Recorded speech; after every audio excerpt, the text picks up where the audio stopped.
It's great to have you on the podcast, Jacob. It's seriously so nice. Yeah, it's so nice. Thank you for inviting me. Really appreciate it. Yeah, it's my pleasure. You've been highly recommended. Lots of people want to hear you on the podcast. Oh, okay. Yeah. So no, you're not going to disappoint, I'm sure.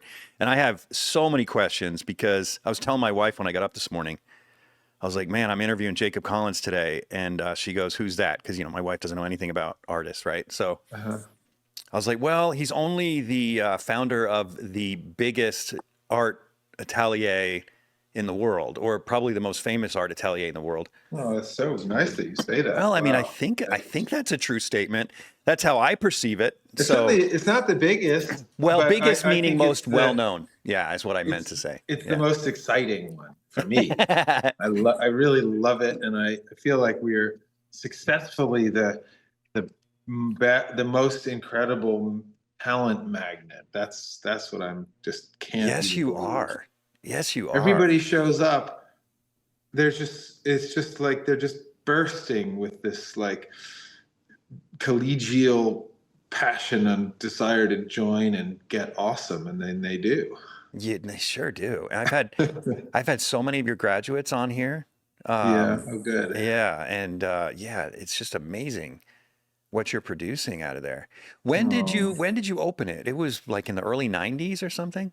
It evolved. It evolved from very shortly after I was a student. It was a funny thing that I mean, it's hard to see yourself, but I think I was probably not the most generous or as like a fellow student. I remember I was very in my just to myself, and I think I tended to just not pay attention to what any people around me were doing, and so I never would have expected to want to be a teacher or want to share anything, because I just I didn't care about what anyone else was doing. Right. And then suddenly around, I don't know, and then I figured I was, because of in the 80s or so, I didn't think that there was I didn't think this was going to be a thing for anyone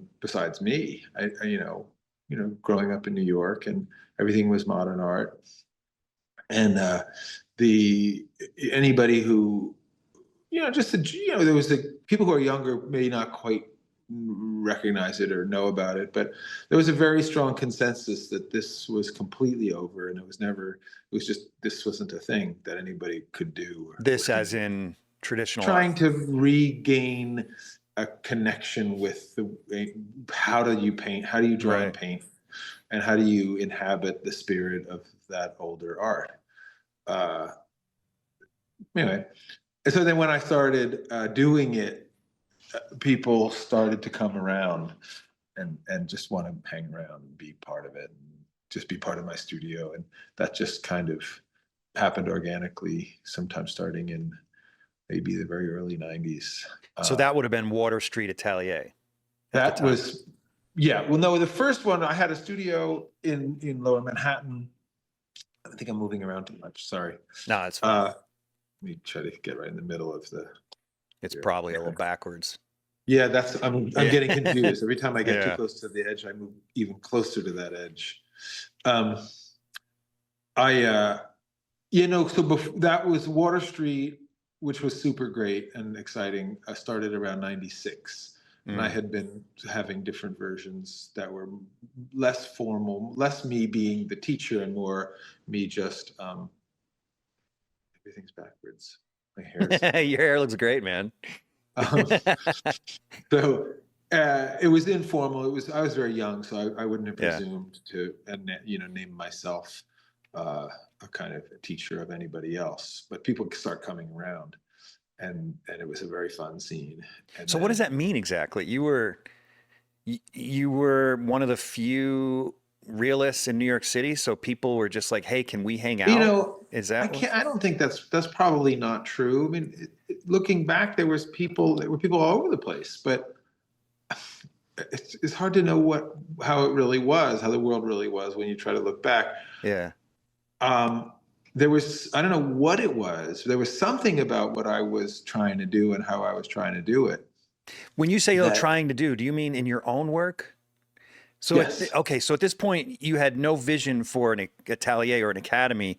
It's just that people were drawn to what you were doing in your own endeavors, your own paintings. I guess. Then the other Huh. thing that happened was, and this was the thing that surprised me, was that as soon as I was put in a position of teaching, I got a couple teaching jobs early on at some of the schools in New York. Yeah. And as soon as I was put in the position to explain things that I had been developing privately, all these little ideas, these kind of inner conversations, where I was copying Raphael drawings or copying Rembrandt paintings, or trying to read and learn what I could about different figures and times of art history. Um, I was, I got a job teaching at the National Academy sometime in my 20s or something, and I got a job teaching at the New York Academy, and all of a sudden I just couldn't shut up. I couldn't stop talking, and I desperately wanted to explain things the way I understood them. Yeah. And I really, really, I just became, and this is what seemed a little bit like, a kind of contradiction or a paradox, was that I was so surprised how much I cared about other people understanding. Hmm. I really, really wanted people to, like, whatever it was, some person I was trying to teach something, and I wanted to go down to the deepest part of whatever the question was and try to explain it in a way that would be clear. So it's like I really wanted to teach, and I had never Hmm. thought I would. And so I loved it. I loved, and partially I didn't understand anything very well. I mean, I understood things a little bit, maybe better than other people that were around, but it was still very formative. So it wasn't as if I was in some older system where I had attained mastery through my years of apprenticeship, and then I was a deserved. I didn't, it was the '80s. Nobody knew anything, Hmm. and so I mean, people did know things I didn't know. I probably could have gone and studied with Antigone or some awesome person. I didn't even know he existed. There was no internet. Nobody knew stuff. Nobody knew about. I mean, some people did. I just didn't happen to. Hmm. Um, but whatever it is, I was very animated by my desire to uh, explain what I understood, but I also was coming to understand things. I was Hmm. learning early on. I think maybe still what made me a kind of an unusual teacher was that I was figuring it out. So it was like, I referred to it, I came home one day to my wife, what I'm really doing is I'm just learning with an audience. Because I'm just trying to understand what I haven't really figured out yet. And Hmm. so I'll explain, and that's partially why different students of mine over the years will compare notes, and I'll have talked about completely different things, like every Hmm. couple of years, every 5 years. Because if I already fully understand, I don't really want to talk about it as much anymore. But I don't know if I'm still like that, but for a long time, I would just move on to some virgin ground to try to. If that's the thing I'm trying to wrestle with, then that's the thing I'm going to try to teach and try to explain it. But my Hmm. explaining it is a process of trying to grasp it, if that makes Hmm. any sense. Yeah. I'm kind of curious. Do you think that you would have had the same drive and impulse to open your mouth and talk a lot, as you put it, about this newfound information that you had if you had grown up in the 19th century and were just one of many, but rather No, probably not. I think okay. definitely not. I think in a funny way, I probably would have, and I used to think about it and even talk about it, that Mm-hmm. I probably would have been more suited to be a kind of outsider rebel personality. Just a little more probably natural to me. But so I would have Well, you don't been think what super you happy. were, you don't think what you were was a rebel? I mean, you're in the No, 80s in New York City. that was just an accident. I think I really, really loved the. Huh. I love. I mean, I accepted that because people named me that, and they said, "Oh, look, don't you get it? You're now the rebel, and modernism is the academy, and the shoe's on the other foot." And I said, and that was sort of flattering in a kind of paradigm of avant-gardism. Hmm. Uh, and I sort of thought that would make me cool. So I thought that, I took it. But looking at a certain point, I realized that's not true. It's not that I'm doing this in order to sort of show up um, some bad people or some stuffy people that they're wrong. It was because I loved it. I just Hmm. loved the old stuff. Hmm. And so my motivation, I for a while I accepted the idea that my motivation was partially in order to be against something. And Yeah, that but was bad for that me. might be doing it, but talking about it, it had to extend a little further than just the love of it, right? I mean, because you're in a sense you're proselytizing Yeah. in a city that doesn't know well, let me put it in a religious context. Let's say you're a religious person and you're proselytizing in a city that has no religion or no faith, and you're Yeah. like, I've got this thing. And it's almost as though, I mean, I don't want to compare art to I think if you're religion, but gonna it's almost like that in a way. It's like, if I were to try to join that metaphor or analogy, I wouldn't say that the city that I was in had no religion. It had a different religion. yeah. And so I think if it were no religion, it would have been a very different thing. But I felt like there was a creed that I was very familiar with and grew up with, and a lot of the creed was very specifically that what Jacob Collins loves most is terrible. Yeah. so Right.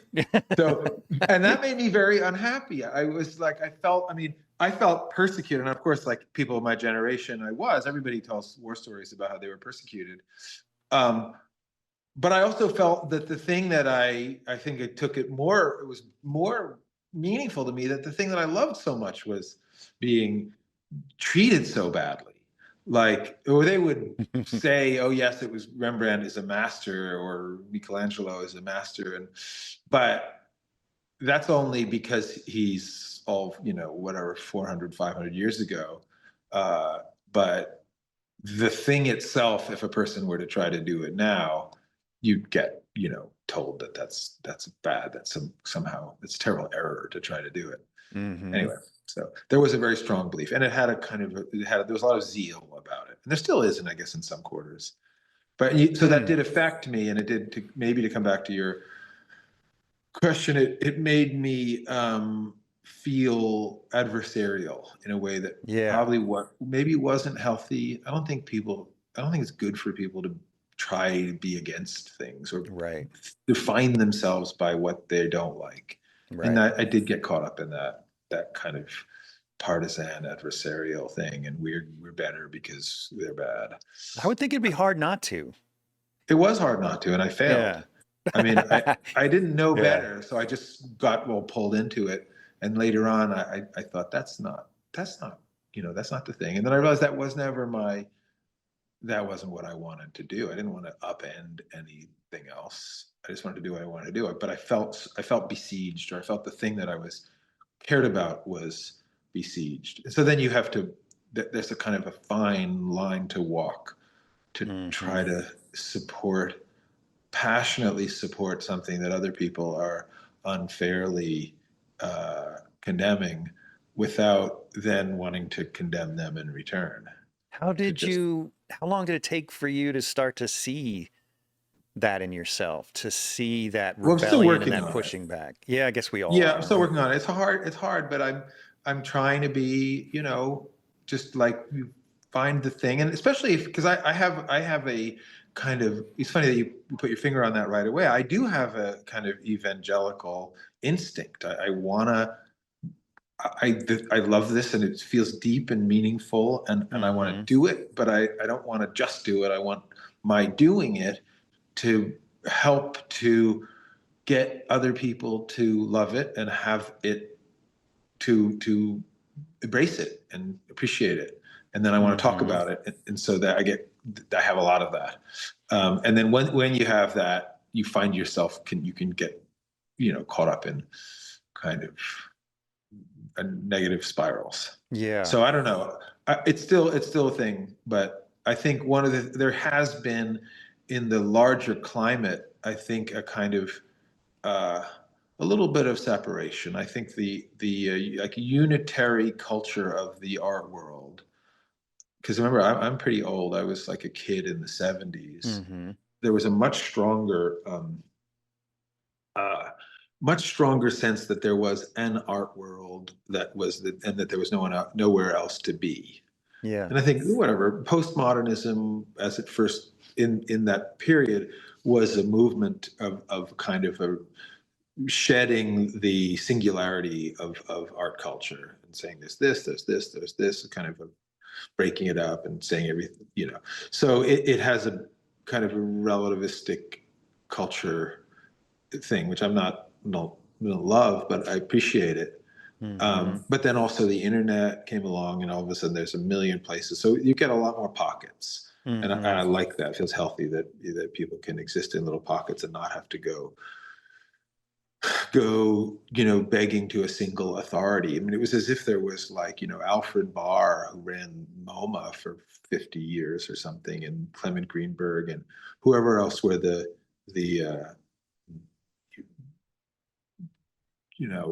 opinion leaders of art. Mm-hmm. There was this, even if you didn't know who they were, you knew that somebody was out there who was like the single person. Mm-hmm. And I don't think that people don't feel that way anymore. Yeah. How has it changed living in New York City and being who you are, doing what you're doing? Do you feel less resistance from the art world?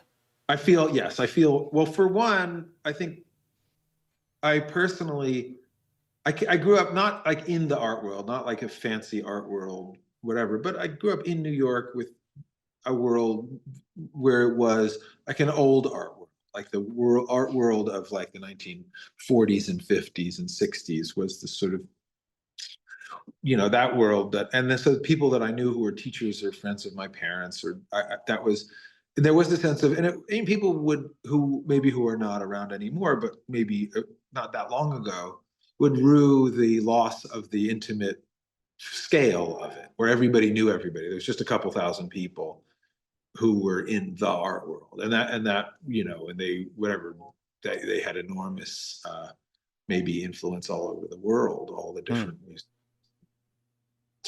like handful of critics, a handful of curators, a handful of whatever dealers and artists.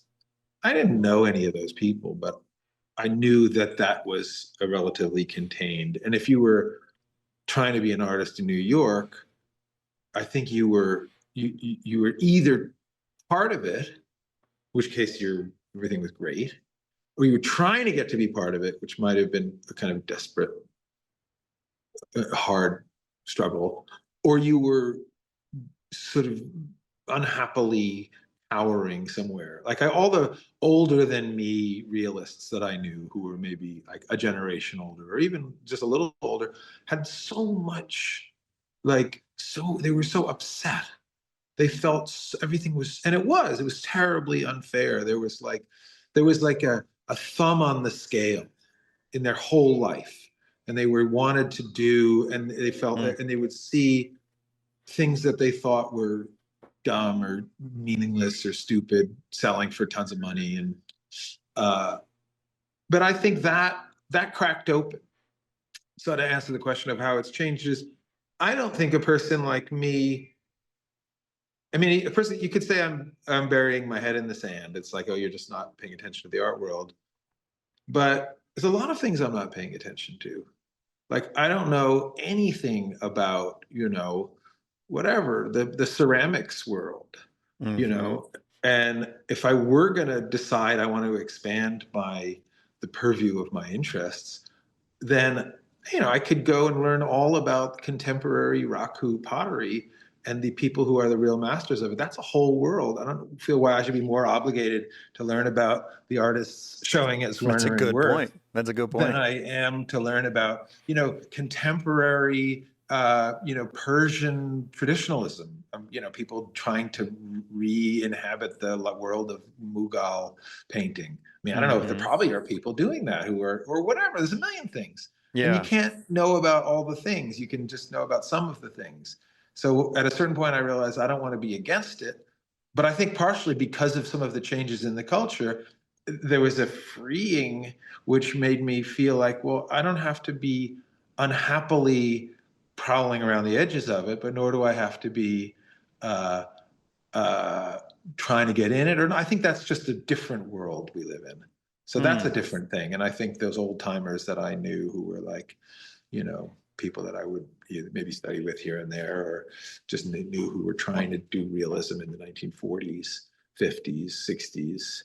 Hmm. Um, Have Felt you? a lot more upset than I think. And then people young, I always felt like I was on a watershed, that everyone older than me was unrecoverably upset.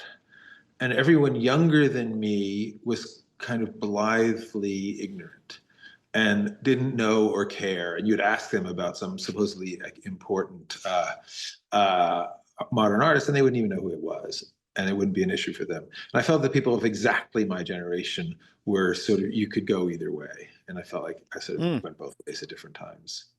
Yeah.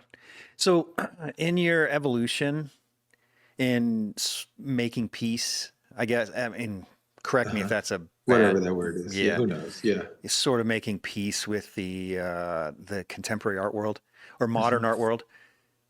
Have you developed any sense of appreciation for it, or do you still feel dogmatically like against it's the wrong word, but uninterested, disinterested in it? I think I went from being more dogmatically against to being not particularly dogmatically disengaged, Okay. just because like at a certain point, for one, it's like like there's a lot of really bad people in the world doing really bad things, Mm-hmm. uh, and there are no, and the people in the art world aren't them, even if they're doing tax fraud or money laundering, which probably is happening. It's like that's pretty bad. It's not that bad Right. compared to like, child molesting or, you Right. know. So the idea of being really upset about the art world seems like, what? That's ridiculous, Mm-hmm. And even if it's a little bit of a carny act, so what? So people like, I'm sure it was fun to be a carny back in the 19th century and, That's a good sell attitude. snake oil. It's Yeah. kind of a cool tradition. It's a cool American tradition of Mm-hmm. sort of hucksterism. So if the art world is kind of full of hucksterism, that's, so what? That's why be upset about that? Because there's a noble tradition of that. Right. Um, Right. and so God bless them, and they should. I mean, maybe it's not. Maybe it's a little dishonest, but it's not terrible. Right. And then the other way of thing is that, I as soon as I let go of the feeling of that it's obligatory to care, you know, it's like, because there's other things. There's so many things in the world I'd love to know more about. That if I'm gonna do a deep dive, I'd probably want to do deep dives into other things. If I had to have like a sort of a line of a bucket list of things I wanted to know a hell of a lot about, I think that wouldn't be on the very top of that list. Yeah, that makes sense. You don't want to waste mental energy on it, right? Yeah, Um, so how did you were born in 1964, I noticed on your yeah. website, which is exactly 10 years older than I am. Okay. And I'm the last boomer. is that right? 1964 is still a Well, that's what boomer? they say. That that That's a that's what long that time after World War II, man. That's I barely know, the. but they say it's 46 to 64. No It sort of kidding. trails off. The definition, whatever, this is silly, but Yeah, that's a funny. it is. Seem so arbitrary. So how did you, growing up in that generation, how, because I remember, so I grew up in upstate New York. I was in, do you know where Uh-huh. Newburgh is? Newburgh, New York? Sure, of course. That's where I grew up. I There was actually, Tawana Brawley. what's that? Remember Tawana Brawley? No, who's that? That was the whole. There was a whole big scandal. Anyway, it was a big thing in the New York Post a lot in Newburgh in the 80s. Oh, So Newburgh is anyway, I don't know scandalous why. for sure, man. When I was there, it Yeah, was like the murder capital of the state. It was pretty rough. right. There was a lot of bad stuff there. Yeah. Yeah. But anyway, when I was growing up, uh, you would have been obviously 10 years older than me. So let's say I'm 12 years old, you're 22, and I'm at 12 years old. I mean, I wouldn't even know where to look to become an artist. I wouldn't even know what an artist I didn't even know what an artist Hmm. was. I knew I liked to Hmm. draw, but I Hmm. had no idea where to look. So where I looked was universities, right? Hmm.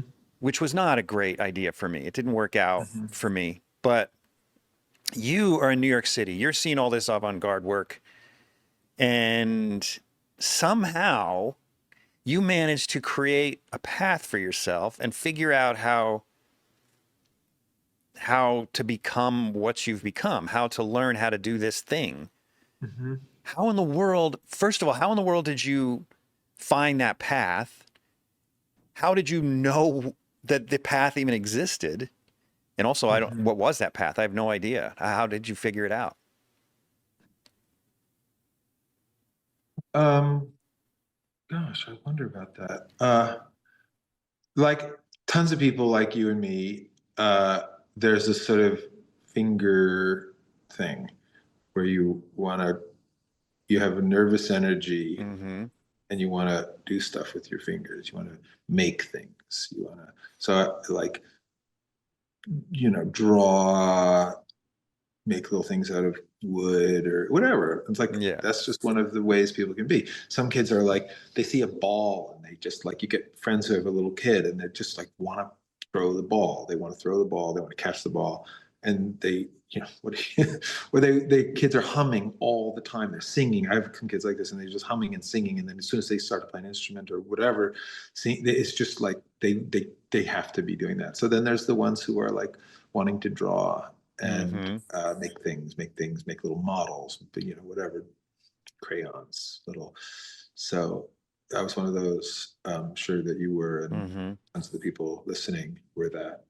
Um, and then I had so that I guess was combined. I had my folks were real like cultural classicists. They were, and they had a great admiration. My dad, both of them, and my grandma is like loved like old art and old culture Mm. in a kind of through the prism of 20th century modernism, but or not. What does that They mean were exactly? meaning that they were they were like, so for instance they would love Italian frescoes, Fra Angelico, Mm-hmm. Piero della Francesca, so we would have books and but that or like Rembrandt or whatever. There was a lot of talk about that around, or love of Mm-hmm. Shakespeare or things like that. They were sort of that old fashioned kind of culture. They liked culture, like an Mm. old fashioned American, you know, that's kind of upper middle class American culture loving, Mm-hmm. which I think is an issue I've been thinking about a lot recently. I just have to take a minute to thank each one of my generous patrons for your part in keeping this podcast going. I could not continue to do it without you, so thank you so much. If you're not a patron yet, but you love the show and you listen regularly, please consider becoming a patron. It's really easy to do and it doesn't have to break the bank. Just head over to theundrapedartist.com and click on the link Be My Patron on Podbean. And then choose a monthly donation amount that fits your budget. It's that simple. So anyway, so yeah, there was that like classical music. They would take us to see whatever classical music or um, uh, so I think that combined with the sort of desire to make stuff with my fingers and draw kind of led me to want to draw, I was familiar with artists, like old fashioned artists, and I knew about them, and I got this kind of high goal of wanting to Mm. to join them, to get into that world? But that's a good question. I guess I've thought about it sort of, but like, what was it that really made me so motivated? Because I was so motivated, and I was definitely found myself going against the current. Not only You know, motivated, but you must, growing up in New York City and seeing how the art world worked, it's almost nonsensical. Like, why would you even think that that was a reasonable way to make a living? yeah. I mean, it worked out for you, obviously. Crazy. I was so excited. I was Yeah. so, yeah, what was that? Um, I just wanted to be really, really good at it. And I felt like they were some kind of supernatural, like kind of pantheon. All of the Hmm. Velasquez and Raphael and Leonardo and everybody, uh, Did you just put 19th your head century. down and think, was it just sort of It's that they were the very best. They were the very best at the thing that I was naturally best at. yeah. Like I had other, other abilities. Like I was not totally dumb about other stuff in school, but the thing that I was best at and the thing that I could really concentrate on, like I probably had what, various things get diagnosed nowadays, where I was either super focused or totally distracted. Um, Hmm. and, and so anyway, that's the thing I could focus on, really, really, really get lost in and focus on. And so then when I came to see more and more clearly that they could do it so well, then I wanted to try to do it so well. And then I do think, maybe to come back to that other issue of the adversarial thing, I felt there was definitely a kind of fuel in the tank that came from the people that said so blithely that you're not allowed to do it, just sort of offhand, that's an expired paradigm, and it's not relevant at all anymore. But I felt it was relevant, and I wanted to try to get it. Really wanted to get it. Hmm. Now, I can totally understand that. What's difficult for me to understand, well, I guess I sort of went down the similar path, but Mm-hmm. the difference between you and I is I grew up in ignorance. Uh-huh. I didn't grow up in the city. I grew up outside the city. I didn't know Yeah. about any art world, contemporary Yeah. or traditional. Yeah.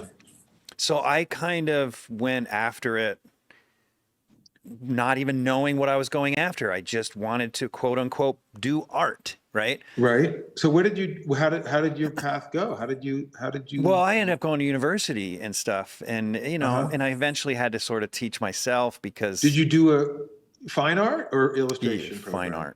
fine art, yeah. Which one? University of Utah. Well, I went to three schools: BYU, Uh-huh. Idaho, which was Rick's at the time, and then Salt Lake Community College, and then University of Utah. And then I Uh-huh. dropped out. I never graduated. But Uh-huh. because, while I did have some good teachers, there were some good Uh-huh. teachers that really believed in the craft. Yeah. In general, it was very modern, as many universities are, Yeah. all Fine art about programs expressing everywhere. yourself and, Yeah. blah, blah, blah.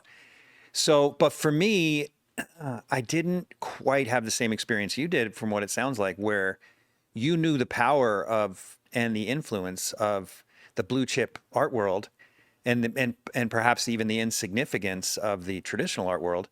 Hmm. And not only that, but you had already started laying the groundwork for me. You're 10 years ahead of me, Hmm. so it changed a little bit in that 10 years, I It think. did. Sure. So what I'm Yeah. curious about, though, is did you must have just had some sort of naivete of youth, because you like you must not have been concerned about how you're going to make a living. Like, you just wanted this thing so bad, Yeah. and you Yeah. didn't care Well, about how you were going to make money doing it. yeah. Well, things came flying at me in a way that was like I just started to get commissions and sales right away, and partially, I was not very good at it, but it was a completely empty field. There was nothing out there. I mean, and I think, the thing that maybe I was very early on was, um, I was wanting to try to, I mean, almost like do, I don't know what it was. I just was trying to make these paintings in the sort of language and spirit of that old art world, almost as if, Hmm. like, pretend modernism hadn't happened and just go back to, whatever, sometime in the middle of the 19th century, and just like the train went off the rails.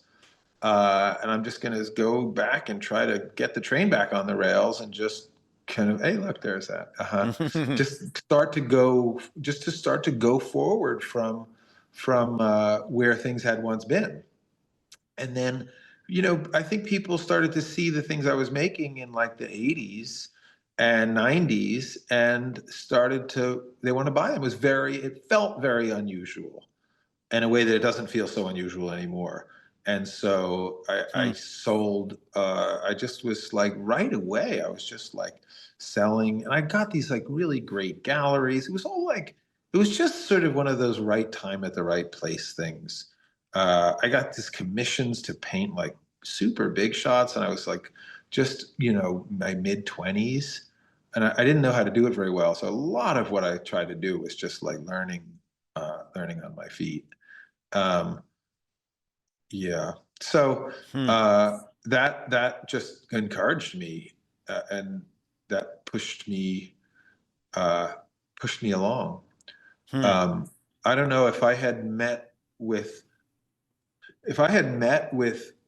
like failure, like, I mean, I met with a lot of resistance, and I had to show a lot of maybe backbone early on, because I just pushed myself so hard to do this thing that you weren't supposed to do, et cetera, et cetera. Um, but uh, but if I had met early on with like a kind of a career failure, uh, I don't know. Maybe I would have. Maybe I don't know how things would have gone. Maybe I would have, if I had had like that really bad run right away and not had any interest or sales. Maybe I wouldn't have had the backbone to stick with it. But Yeah. as it was, I'd like to sort of pretend that I was this incredibly tough person who weathered the hard times. But it just, I mean, everything was just flying at me for, soon as I started to do it, came flying at me for like whatever 25 years of selling my shows. But it's kind of crazy. So Hmm. that's just not fair, because I have students right now who are so much better than I was when I was starting, but there's so many of them, and there's so many Yeah. schools A now, and lot due to you, right? well, a little bit, but Yeah. there's so many people who are so good right now. Yeah. And then there's a sort of glutted market. It's a sort of saturated thing. And I do think that that market also, there was a sort of starved feeling of people seeing for the first time somebody trying to make a serious effort to make a painting that's not trying to be modern art. And people were so thrilled to buy it. Mm-hmm. And Mm-hmm. so that was just great. Yeah. Um, that Yeah. was You really got to ride that wave. That's I amazing. rode that first wave. I really did. I Yeah. mean, I think I was a little bit responsible, me and a handful of other people, for creating that wave, Yeah. Yeah. There's no for like doubt. making a alternative, saying, "Hey, look, what about this?" And Mm-hmm. everybody loved it. That first wave is flattened out, and yeah, I don't know what's going to happen next, because I'm not. Hmm. You know, Yeah. It's I going to be was, interesting. yeah, I was so ambitious, not for myself, but for the art world and for my own, like, changing everything and making myself into the agent of change of the larger world, I would say, until around 12 years ago. And now, just as like things like GCA and other places, the little nodes of art making are getting so awesome. Mm-hmm. Uh, I feel less positive about the market out there. Hmm. I don't know. I don't know what's happening. I don't know what's going to happen there. Yeah, it's gonna be interesting. Plus, technology is getting crazy. We could talk about that too. Maybe we will. Yeah, But sure. yeah. No, I had a question for you about that. Now I totally slipped my mind. I've got so many questions going through my head. Oh, I Sure. remember. So I was just on a podcast. Weirdly enough, a woodworking podcast because I also Uh-huh. like to do that sort of thing. Oh, how nice. Me too. Yeah. Oh, no way. That's We're gonna so, talk about yeah, that too. I just love that. That's Yeah. awesome. Anyway, it's called Woodworking is Bullshit of all things. And I was talking to them about the modern art world, and you may or may not agree with this. I suspect you probably do, but they just didn't get it. And but what they, in their humility, which is the way most people approach Hmm. this topic, they said, we just aren't educated enough to Yeah. appreciate modern art. Right. We don't Right. know. We don't understand. Yeah. It's like above us. And I Yeah. said to these guys, one of them's a scientist, like a Yeah. hardcore, major, intelligent, brilliant Oh my scientist. gosh. And I said, Yeah. dude, you're not the one who doesn't understand. There's nothing to understand. A Yeah. blue square is a blue square, dude. Yeah. Yeah. And he was so relieved. He's like, really? Is that true? And I'm like, yes, man, it's Emperor's clothes. A blue square is a Yeah. blue square. There's nothing else to it.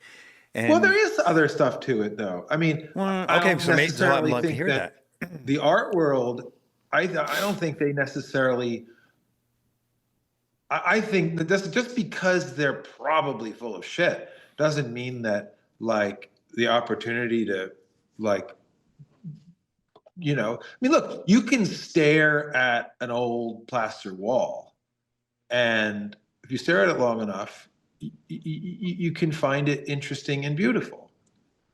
No, that's valid, but that's the So you beauty can of a stare blue at a blue square. square for a long time and Right. find it. You can find in yourself philosophical questions. Not that it's not. So that's not to say that it was made in a way, a non bullshitty way. Right. But I think it kind of coattails on our natural instinct to find profundity in mysterious places. I think that's really well put. Yeah, and I think we're on the same page. And Yeah. what I mean by that is that while there's because I actually really like a lot of abstract art, while there's beauty in it, the world has been led to believe that it goes above and beyond that. Like there's an added Yeah. genius that they can't Yeah. understand. I And know. no, I know there's beauty in abstract work, but Yeah. Or there's this beauty in added abstract genius, things. I don't see the Right? The world is genius. a beautiful place. Exactly. And you can find, and if Right. you want to find things beautiful, you can. And you Right, will. right. And you can find beautiful in all kinds of art. Yeah. Yeah, Yeah. but there's just this elitism in that Yeah. world that a I lot of totally people agree. think So they I'm being they think they don't understand it. I You know? totally agree. And I've thought about people, I've thought about your scientist friend and people who are occupy that niche Yeah. a lot. I know because I bump into them and they're like, maybe I'm out landscape painting somewhere and somebody says, oh, that's so great. And maybe not, they'll say, I don't know everyone people are doing that anymore. It's like, yeah, I don't really know much about art. And they'll start telling me how like they're like super underconfident, they don't know about art. And they're sort of talking as if they're like, I don't know, super self-deprecating, like Exactly. and then I'll ask them a little bit about themselves, and they're like, they're a professor of English literature at like Princeton, and like they specialize in like Christopher Marlowe or something like. They're I'm brilliant. like, what? You're the single person who we like. You're supposed to be carrying the culture forward. And they probably, if you ask them about Schubert or about Nietzsche or about whatever, they would know about everything. And then when it comes to contemporary art or art, they just step back. They abdicate. Anyway, so he's just like your friend. Yeah. Yeah. So many people just like that. But the irony is, I think we've both sort of alluded to this, but the irony is that they do know, right? They do know. They've been told that they don't. Well, I think when they had freshman art history at college, Yeah. and then they were told that the thing that they liked ended in 19 whatever, 100 and Right. something, then they just, understandably, they're like, we do have a, we just like to, defer to experts. So they're like, okay. Mm-hmm. And then they'll be like, well, maybe that art isn't going to be one of the things it's going to be part of my life. There, Right. I'll find other places to be satisfied. Right. Right. Yeah. Yeah. It's very interesting. Well, he ended up emailing me several times after. He's like, I feel free. Oh, Like, I that's know. so nice. Yeah, that's He's like, just now I great. get it. I can like what I like. Yeah, I'm not stupid. yeah, It's pretty yeah. funny. Anyway, well, so how did you go from this wave that you were riding to the Water Mhm. Street Atelier and then to GCA? Yeah. Well, yeah, people just started to come around, and as I, So you didn't market uh, at all, no flyers, nothing. it Just was so friends funny. started Water showing up. Street was like anti-marketing. We were like, we were kind of, it was really, really fun scene. It was a Yeah. really, really awesome back then. And it was almost like it was a, shoot, what do you call those 1920s bars when you weren't, you had to hide it with you know, shit, I don't a know. secret bar from the 1920s. There's Oh, a I know word what you for it. mean. I don't know the word, but I know what Whatever. you I mean. can't Yeah. believe I can't. But where it was just like no sign, no anything, and it was just like people found out about it. People got really good there, and then So it kids was came your around. studio though, Started out at my studio, and then I rented and you this just small. allowed people to come in and hang out and paint in your studio. Yes, and then I started to teach a little more formally, where people would come in the morning, and I'd hire a model, and we'd all work together, and I would teach.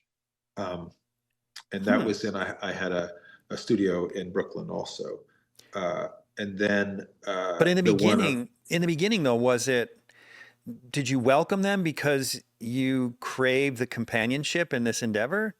I don't know. We split the model costs, so that Oh, okay. was So it's valuable convenient. to me. Yeah. And then also friends, and I also had a yeah, it was fun. Friends listen to music and draw together. Mm-hmm. Um, and then I had these teaching jobs like at some of these local New York schools, and I got a little bored of it.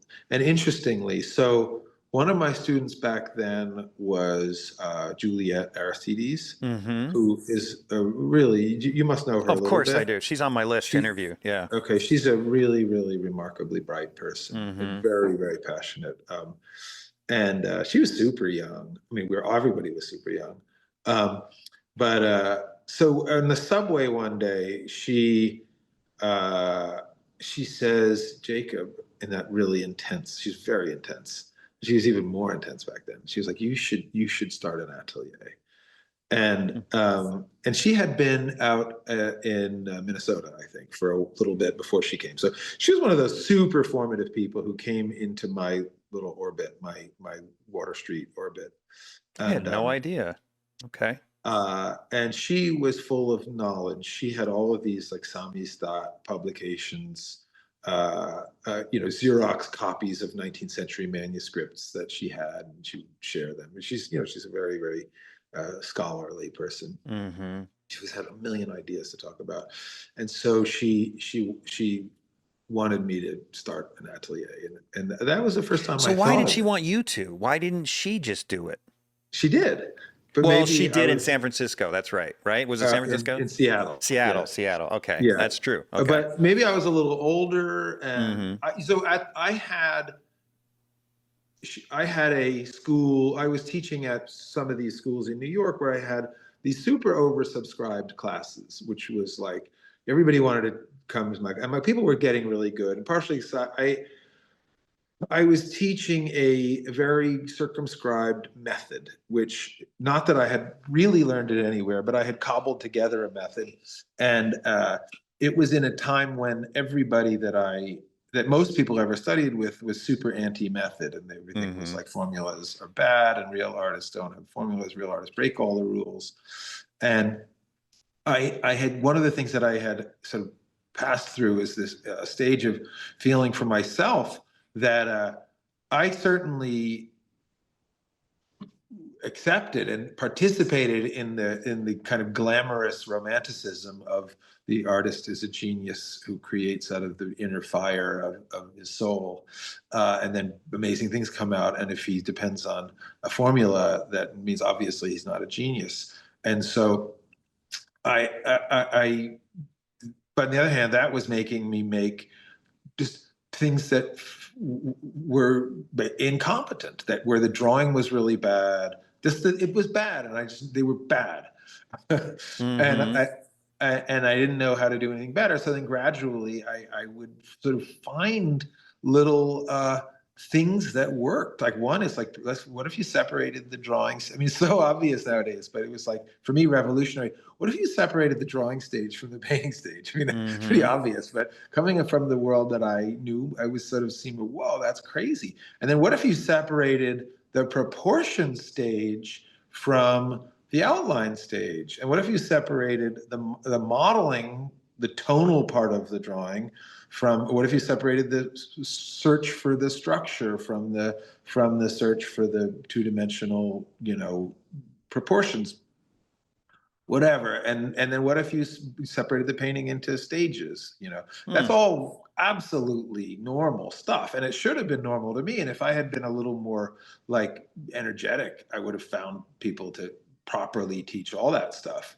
But whatever, I found little bits and pieces. And the back when I was just studying the thing, or when I was not exactly studying, because my studies were very brief, and my studying really happened, in my role as a sort of teacher, where I had people like Juliet come along who knew stuff, and they would be, my student, but I was really like trying to get everything I could. But so in that teaching at some of those schools, I was offering a sort of kind of more of a methodological something, which probably I didn't even do it that way anymore, but I was just piecing my way along in a kind of a just almost drowning, but trying to keep my head above water in a kind of struggle to not be incompetent.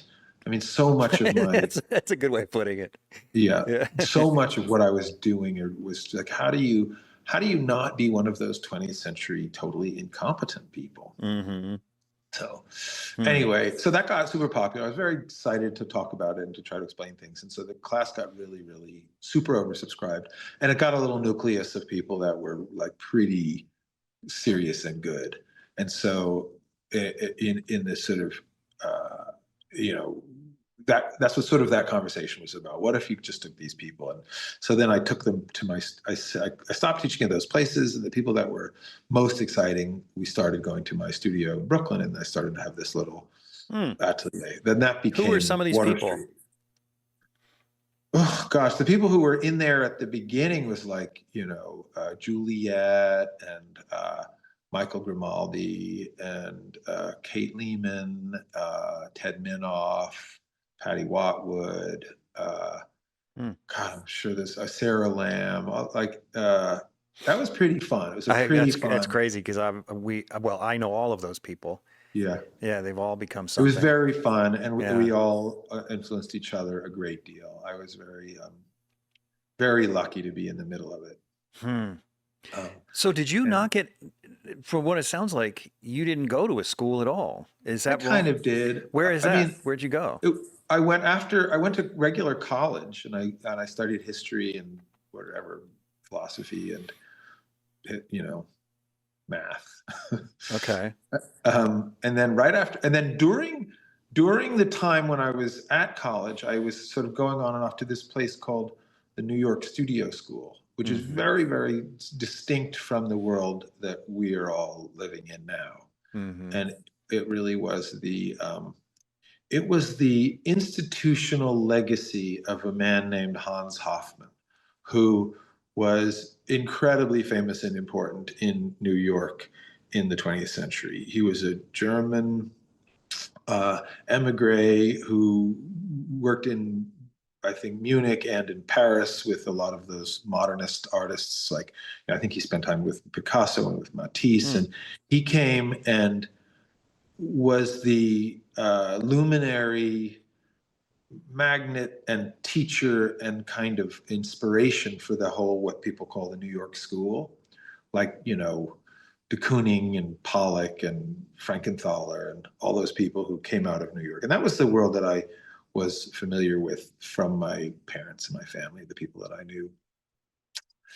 So Although your this, you, parents sort of appreciated the more classical they work. did, but so did a lot of people. So this guy, Yeah. Hans Hofmann, my understanding is that he would go on and on about Michelangelo, or he just would talk about Rembrandt, or, you know, with the idea that what he was talking about, which was kind of like a post-war, I mean, he grew up in a pre-war Europe, but the post-war American, like, high modernism was the heir, the legitimate heir to the great art tradition of the West.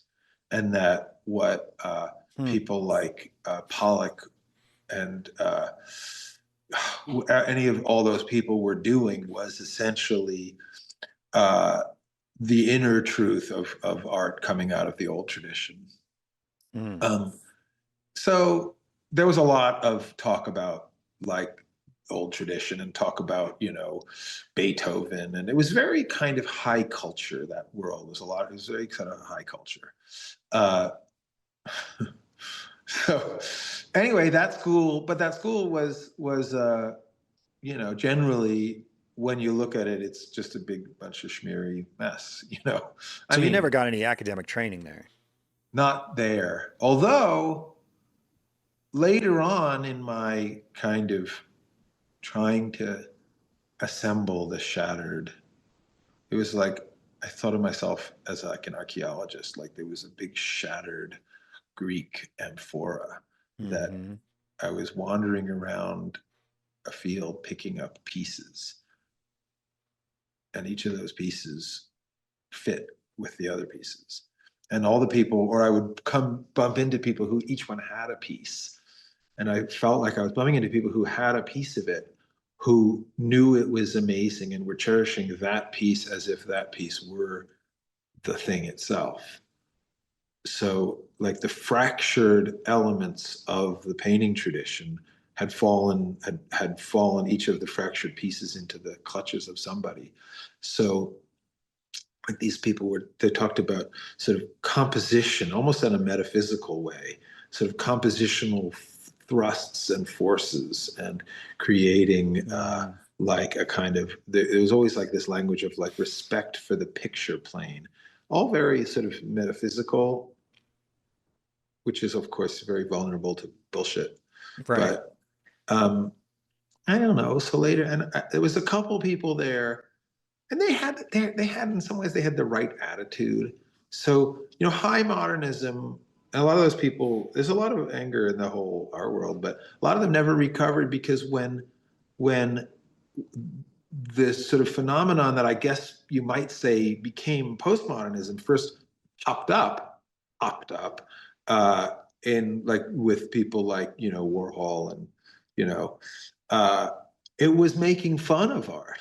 It was goofy. It was just a big joke. And those guys were so damn serious. So Mm-hmm. they were heartbroken that everything. I mean, the thing I like about that world. I mean, I don't love it, but they certainly thought that it was deep, Mm-hmm. and maybe they talked about it like it was deep. They would talk about it like it was, like, powerful, and that the art object is like has power to, it's a sort of a transformative, the experience of the artist making the art it's a powerful deep well of something coming up from inside, and then the art object is like a talisman that has the potential to be transformative to people in the future. Mm-hmm. That's not an attitude you get in a kind of postmodern art world. I mean, where You know everything is what? either It's interesting. Now you're saying a lot of interesting stuff. A thought that comes to mind, it brings me back to my earlier point about the blue square.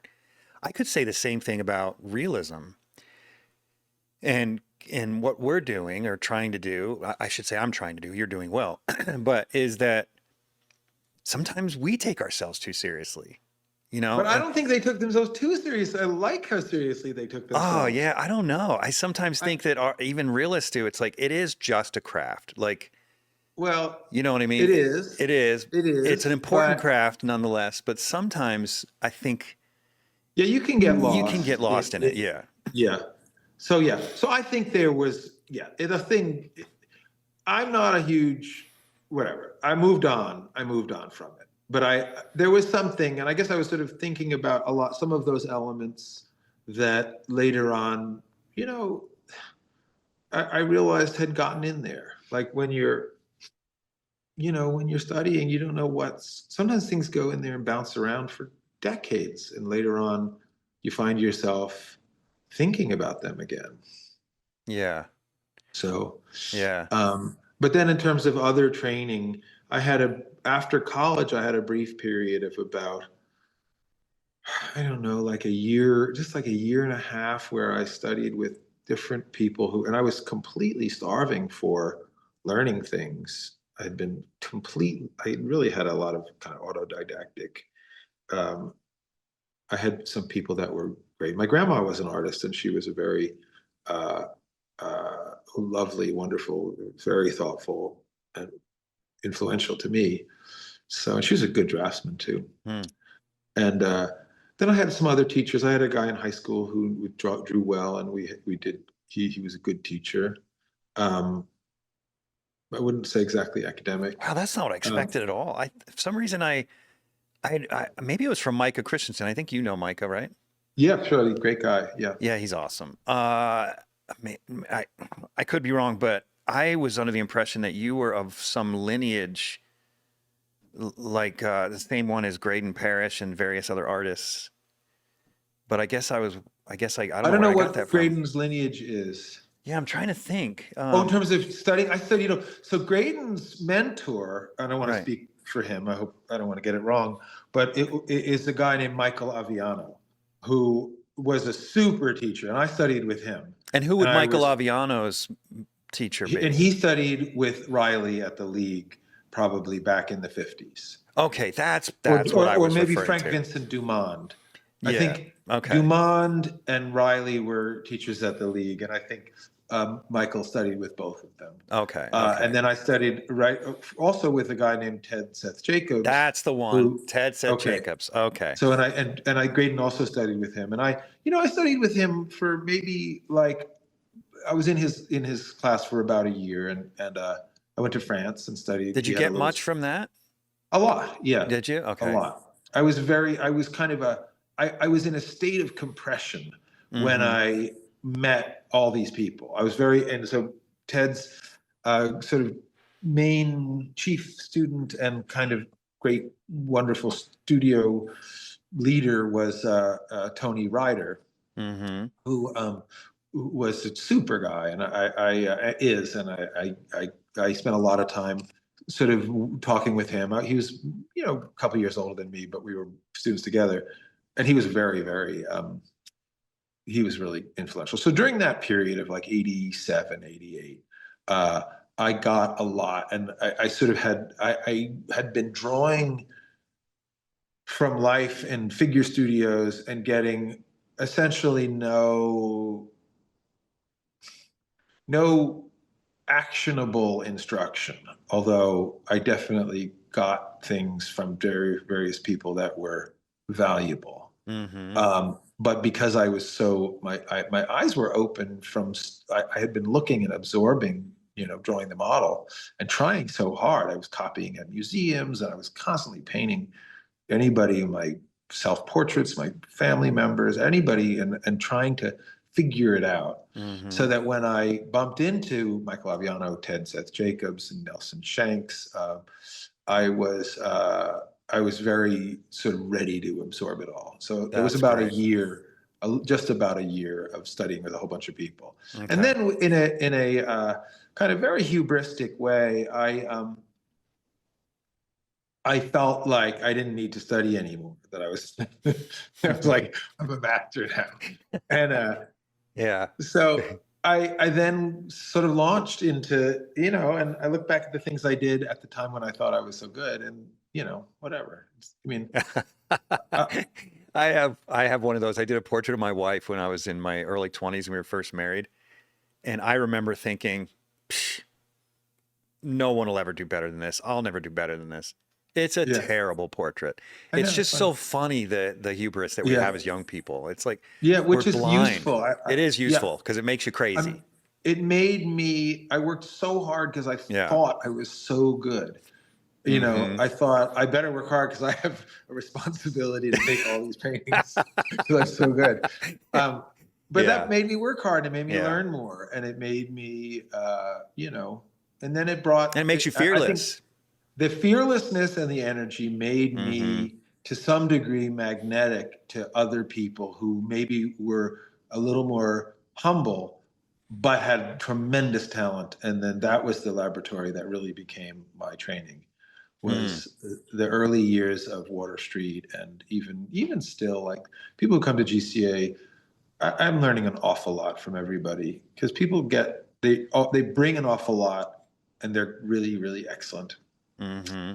And then they learn so fast that then I'm like playing catch up to try to, like, stay, want to stay relevant with the conversation of people who are drawing and painting at a level that is like way better than what it used to be.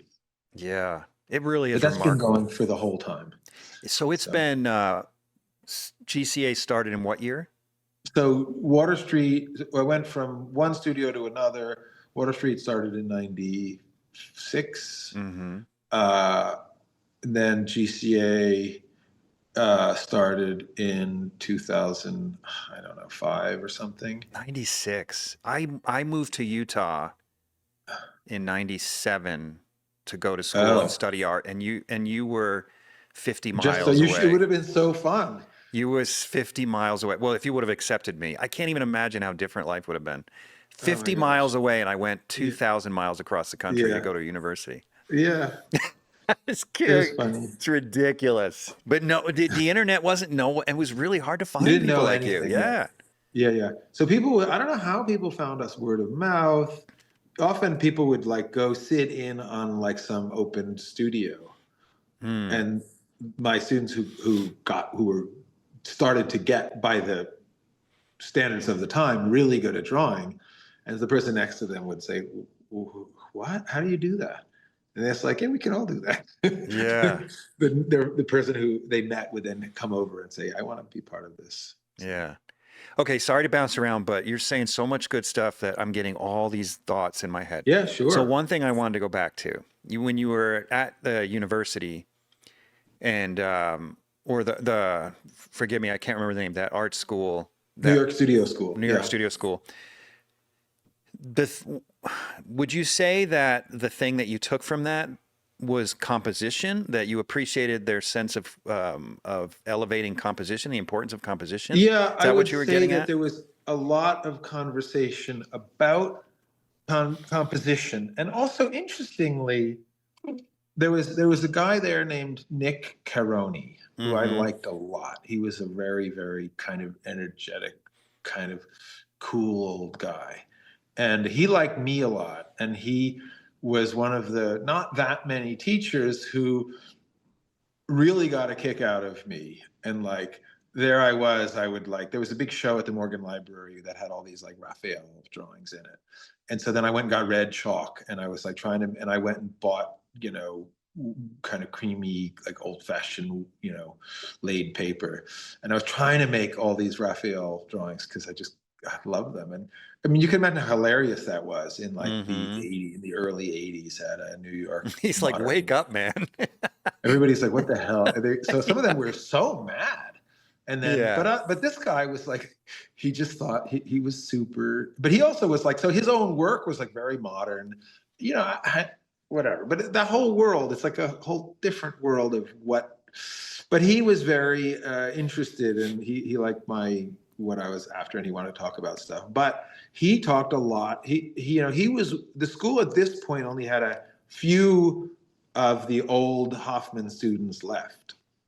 And this guy was one of them, and he would like definitely you could hear the voice of his teacher coming through. You hear that. You hear somebody else. You hear a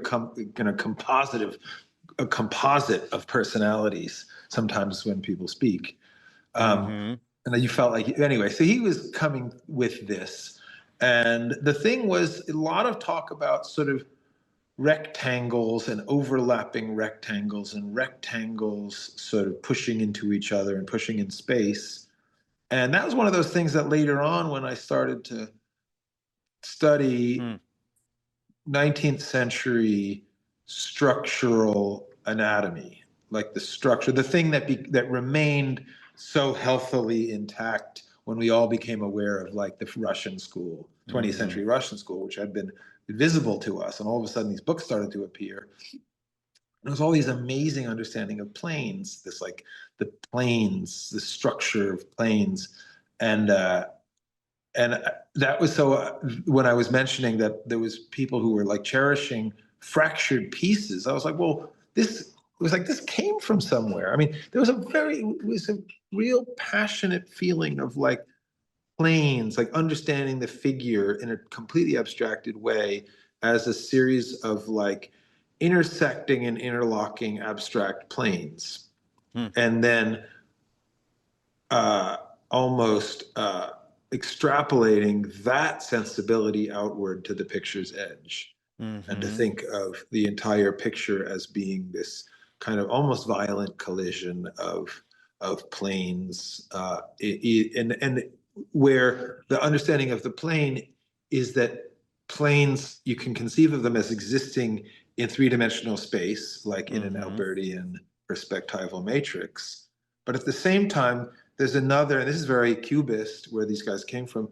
There's another way of thinking about the planes where it's like a collage space where it's not fully three-dimensional.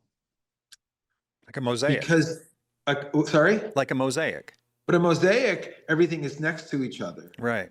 But a collage, things are on top of each other. Ah, gotcha. But not in three-dimensional space. Okay. So can you then simultaneously represent an Albertian space, which is the illusion space? And remember that the modernists were very eager to annihilate illusion because maybe it was bourgeois or something. But but sort of that cubism, which I'm not a big fan of, but there's a sense of these planes building the picture in a kind of, if you could say there's such a thing as a 2.5 dimensional spatial matrix. Because as soon as you have overlap, obviously you don't have 2 dimensions, but you're not creating depth either. And so then can you conceive of the picture as succeeding both? And they were less interested in the 3-dimensional spatial matrix, but can you make a picture that is interesting and succeeds in a collage space? I'd like to introduce you to one of this podcast's valued sponsors, ARTEFEX. Wrong side. ARTEFEX. They are amazing. Let me tell you about them. Well, first of all, let me tell you what you shouldn't be doing. So do you guys remember in art school when your teacher told you to just go buy some masonite from the local big box home improvement store, paint it up with some acrylic paint and paint on it? You know, that might have been okay for art school, but at some point you're going to paint a good painting if you haven't already. And I know there are professionals still doing this. So listen to what I'm saying to you. Stop. Have some self-respect. This stuff, this masonite stuff, is not going to last. Not long enough. If you got a masterpiece on this thing, what a friggin' shame. And even if you stretch canvas on it, look at this. Okay, look at this. I know what you're thinking. Yeah, but that's Jeff. He's huge. But I didn't even work out today. And that was nothing. Nothing. So don't do it. Don't paint on that masonite stuff. And then you're thinking, well, I'll upgrade. I'll go to the art supply store and I'll buy some of this stuff, some of this cardboard wrapped in canvas. Are you serious? Seriously, you're going to paint on cardboard wrapped in canvas? Yeah, that's going to last. Okay, ARTEFEX is the way to go. This stuff is unbelievable. It is plastic sandwiched between 2 layers of aluminum, and then it has this incredible linen surface glued to the front with this, I guess it's like some kind of glue that is some sort of industry secret for ARTEFEX. Anyway, pretty amazing stuff. A lot of artists I know are using this stuff.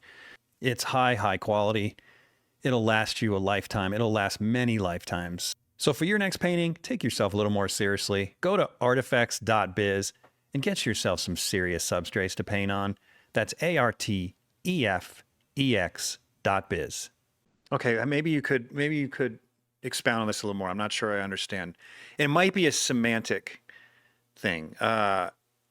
So when I think of a mosaic, it's obviously a shape next to a shape next to a shape. Yeah. And when you describe a collage, in a literal sense, it would be, you know, like a piece of paper, another piece are on top of it. You see, and revealing some of the previous paper underneath. Right. But ultimately, visually speaking, now visually speaking, it's still the a mosaic. It's just you can say you're making a shape that is the leftover shape. Right. So what is the actual difference? But you're representing two pieces of paper, one on top of the other. Right. But on a painted surface, I know, but you're still representing it. Okay.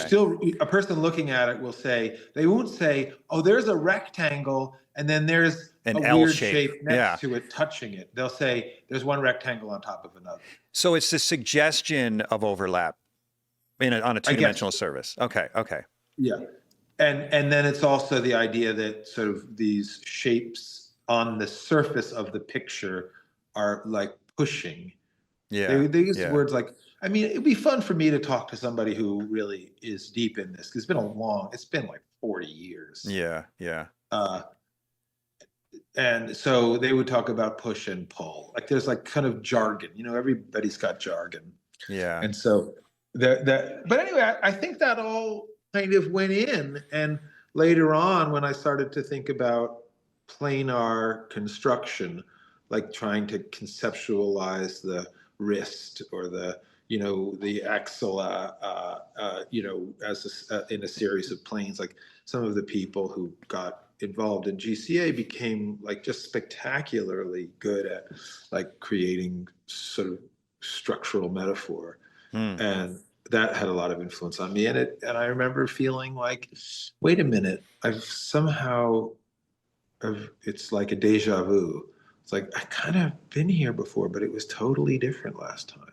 Are you saying you've had students that have kind of come up with this on their own, or it's come out of the education? Well, people bring things, or they come into GCA and then they like, you know, invent their own interpretation or do a deep dive into something else. And then whatever I taught, like years ago, Colleen Barry, I was going to ask about her. Yeah. And she was my student and she was a super gifted kid. And then, she just did this deep dive into, structural thinking, structural analysis, making copies of the Russians and of the 16th century Italian drawings and French drawings, and it was essentially, I mean, and I get this a lot with the very, very gifted people, where they take, there's unexplored implications in what I teach, and they'll often recognize the gaps, and you can't teach everything. It's impossible. Well, you can't know everything. I would love it if I knew everything. Yeah, you can't. I don't know. There's like, I've got a million holes and especially years ago, coming from a incomplete training myself. So then they'll go and they'll like go crazy and like track down these things and learn stuff. And then they'll like, and then watch before my very eyes, like under my nose, they're kind of recovering these giant pieces, or just in the way that I'm like, hey, I got this little piece of the urn, and then I've got this little piece of the urn, and oh, they fit together like this. and then, so I've been doing that my whole life, but then I have other people doing that also. It's like, oh, what about these whole big chunks? And as a community project, these chunks are getting put together until the thing that seemed awfully hard to reassemble is getting pretty close to being fully reassembled. Yeah, yeah. Well, that's why I wanted to go back to this, because one thing that I've noticed in this atelier movement, and I'm part of it. I have my own little atelier here in Salt Lake, Mhm. and because of what we had just talked about, it's impossible to teach everything, right? So, Yeah. and it's impossible to know everything. It's a lifetime pursuit. I'm going to die not good enough. Yeah. We're all going to. Yeah. But a lot of times I think that in our sense of rebellion, maybe it's not even intentional rebellion, but just bringing back the craft, right? We throw the baby out with the bathwater. Yes, I use that analogy often. Yeah. That's such a vulnerability that we have. Right. Yeah. And that what the avant-garde world kept from the 19th century was design and everything that you just talked about. Yeah. And sometimes we're just so proud of ourselves that we can make a thing look like a thing.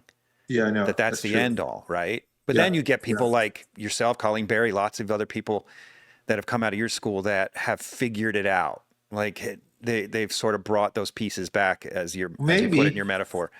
Yeah. Or at least getting there. We're all just Yeah. working toward it, right? Yeah. And what does that mean to figure it out, I guess? Yeah.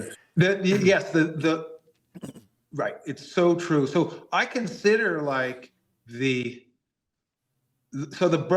fractured pieces of what was once whole includes, to me, things like things that are, and this is where I think like the brass tacks attitude of like traditional realism revivalists makes them hostile to bullshit, because they're like, bullshit belongs to those modern art bastards and I don't want any bullshit. But bullshit is just kind of is adjacent to metaphysical interest. There's a lot of stuff that is not really fully rationally explainable, and if you're phobic of bullshit, you're going to be missing an awful lot of things that are, so I feel like that's interesting. the pieces, the broken pieces, everybody's got a piece. So like I remember like bumping into people who were like obsessed with anatomy, and they're like, anatomy is the secret of the old masters, and and then other people who would be like, optical drawing is the secret of the old masters. Right. Or Maragé medium is the secret of the old masters. That's very specific. And every one of them is right. Yeah, because, it's true. Grinding your own paint is the secret of the old masters, and right. Not to say I grind my own paint, but I'm constantly doing things that are like grinding my own paint. I'm constantly, mulling things and adding things, and so that relates to that. But then also thinking about these sort of thrusts and this strange compositional metaphysics. That comes from somewhere. So when these modern artists talk about it, it's not as if like think about like early modernism in like late 1800s. These were just kids. So like maybe they fully invented stuff, but more likely they just took what their, atelier, the École des Beaux-Arts teachers were talking about and just kind of abstracted it, turned it into something that was private to them. So it was, and so then other stuff is like that kind of clownish hucksterism of like part of a part of the art world, happenings and all that, like rejecting that attitude because it's in the province, in a bathwater baby way, is also, it's like that was part of the art world. Artists were understood to be kind of cultural shamans who were wild and didn't accept things as offered. And I mean, some were super stuffy old establishment types, but a lot of people always had some sense that that's what artists were. I'm not saying every artist has to be that, but that was part of the soup. Yeah. And I think that, like, I'm very much agreeing with you that the sense of like the excess of certain provinces of the modern art world makes our reactionary instincts, activates our reactionary instincts and makes us be, I don't want to be like that. I don't want to be a bullshit artist. I don't want to talk about kind of this stuff because that's what those guys do. Anyway, 100%. So Yeah. when does art, in your opinion, and I'm really glad to ask you this now and not 20 years ago. I love this. I mean, I didn't know you 20 years ago, but the way you describe your 20-year younger self. Is there anything that doesn't fall in the soup? Is there any self-proclaimed art that's just not art? Like, is there a limit? Oh, sure. I'm not defending. No, I the know you're art not. or I'm the just artist. concerned I'm about, only saying that. Yeah. Sorry? I know you're not defending anything. I just wonder what your thoughts are on that. Is there like anything that has Duchamp, no for value example, is to a me? urinal art. Well, for example. I don't know. I don't care. But I'm just curious. I want to know your Duchamp opinion. he was a hilarious guy. I mean, Apparently. Yeah. I think what he partially, I don't know enough about him to know, but I wondered about whether he was very, very bright. And I think he recognized the implications of avant-gardism right away, like even, at 1900 or something. And I think he was like, let's get this over with. Let's just take this to its final conclusion so that we can then be done with the whole shocking the bourgeoisie. Or start over and Grand Central Academy can open up. Yeah. And so the thing that's a little sad for me about, if that's the case, if that part of an inner part of him was looking to do that, because remember then he retired didn't even want to he just wanted to play chess. And he, if that really is part of him, that he was like, this is a little bit ridiculous. Let's get this over with and take it where it goes. And so then the kind of paradox, the tragedy of it is that like 50 years later, 80 years later, 100 years later, people are still doing what he did as if it's innovative. Whereas what he was saying was, okay, let's be done with this. This is as far as it can go. Here's a toilet. It's art. Okay, I'm quitting. I'm going to play chess now. Interesting. I like that perspective. I had Vincent Desiderio on. Do you know Vincent? A little bit, yeah. He's brilliant too, and he's a great dude. But he had a lot to say about the toilet, about the urinal, and honestly, that's why I asked you about it. I'm always interested in people's opinions because I'm here to learn. I'm open to being wrong about it. What's interesting about that particular urinal? Yeah. I remember a friend of mine actually wrote a little piece about it. There was a person who was an artist who made it. Because it was it's not an actual urinal? No, it is. No. What I mean is it's not one that was meant for commercial use? Yes. But that was a piece of early 20th century. I see what you're saying. It was industrial design. So it was beautifully That's a designed. Good point. And somebody designed it and somebody made it. And it was manufactured by, in some kind of factory that was semi-factory, semi-craftsmanship. And so that's where a little bit I kind of interested in the coattailing idea that and he, he's a very brilliant guy, so maybe he was thinking along these lines, but when we see it, part of us has trouble completely rejecting it. Not all of us, some of us. Some people won't be able to reject it because without really processing it completely, we recognize it is beautifully made.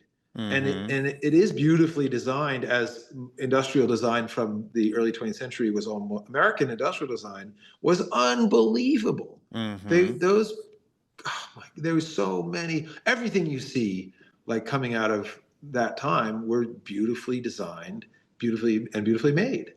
And so, do you think that's where he was going though? No, not particularly, but maybe part of him, I mean, when he was in his, whatever, I don't know what his life was like, but maybe in his kind of free-spirited, kind of clowny way, he was like, maybe I'll make this. But then he did choose that one, and, and it is beautiful. And so, in the way things that were made in that time were beautifully designed and beautifully made. So, I mean, I don't think he was I never heard that he had that as his intention, Hmm. but I do think that's an interesting part of it. Yeah. But that, on the other hand, it's sort of like, I don't know. It's like it was. Maybe it was almost as if it was necessary. You know, somebody had to do that at some point. He said, "Might as well get it out of the way." Okay, so then how would you, I'm putting you on the spot here. I Yeah, understand yeah. that. How would you define art then? If you could define it, how would you? Because everything Uh, can't be art, right? Or can it? Can I everything be don't, art? I don't know. You know, have you ever talked to Odd Nerdrum? Yeah, he was on the podcast. Yeah. Okay, yeah, he has some interesting ideas. I actually argued with him a lot about it. I like him so much. Oh, he's a really nice guy. Yeah, Yeah. really, really likable. But But he has he's some very ideas. We argued a dogmatic lot. At about, first, I was sorry. I'm sorry, he's very dogmatic and has a very Yeah. narrow range for what he Yes. considers art. Well, I think, but I think he's, if I remember correctly, he feels that art is a false definition, and that doesn't he believe that Well, he doesn't art, see himself as an artist. He sees himself right, as something like a kitsch. art was invented coming out of like sort of the Kant and Hegel, like right around the year Yeah. 1800, and that what became, you know, avant-gardism or whatever modern art was inevitable after, and I can't speak for him because I would definitely get it wrong. Yeah. But that there's an inevitable, you know, flow from that definition coming from those German philosophers to uh, what became art, and that before that, you know, there were painters and there were sculptors and there were architects, and the word art wasn't used in the way we use it. So there's something really useful about that. There is actually. And so what do we mean when we say art? Because you could say, oh, you know, that guy's so good, it's like he turns skateboarding into an art. And we know what we mean by that. It's like there's something beyond the craft that he's doing. He's exceeding what we consider the boundary of the activity. So in that way, as a kind of more adjectival noun, that makes sense. That it's like, you know, whatever. Yeah. That wide receiver, you know, he's like an artist. So Yeah, some display of human excellence. and also that he sees his activity in a more broader and more creative way than most people do. So that's a way of thinking about, you know, when you sort of, if you kind of turn that word into like more of a descriptor than a subject. Yeah.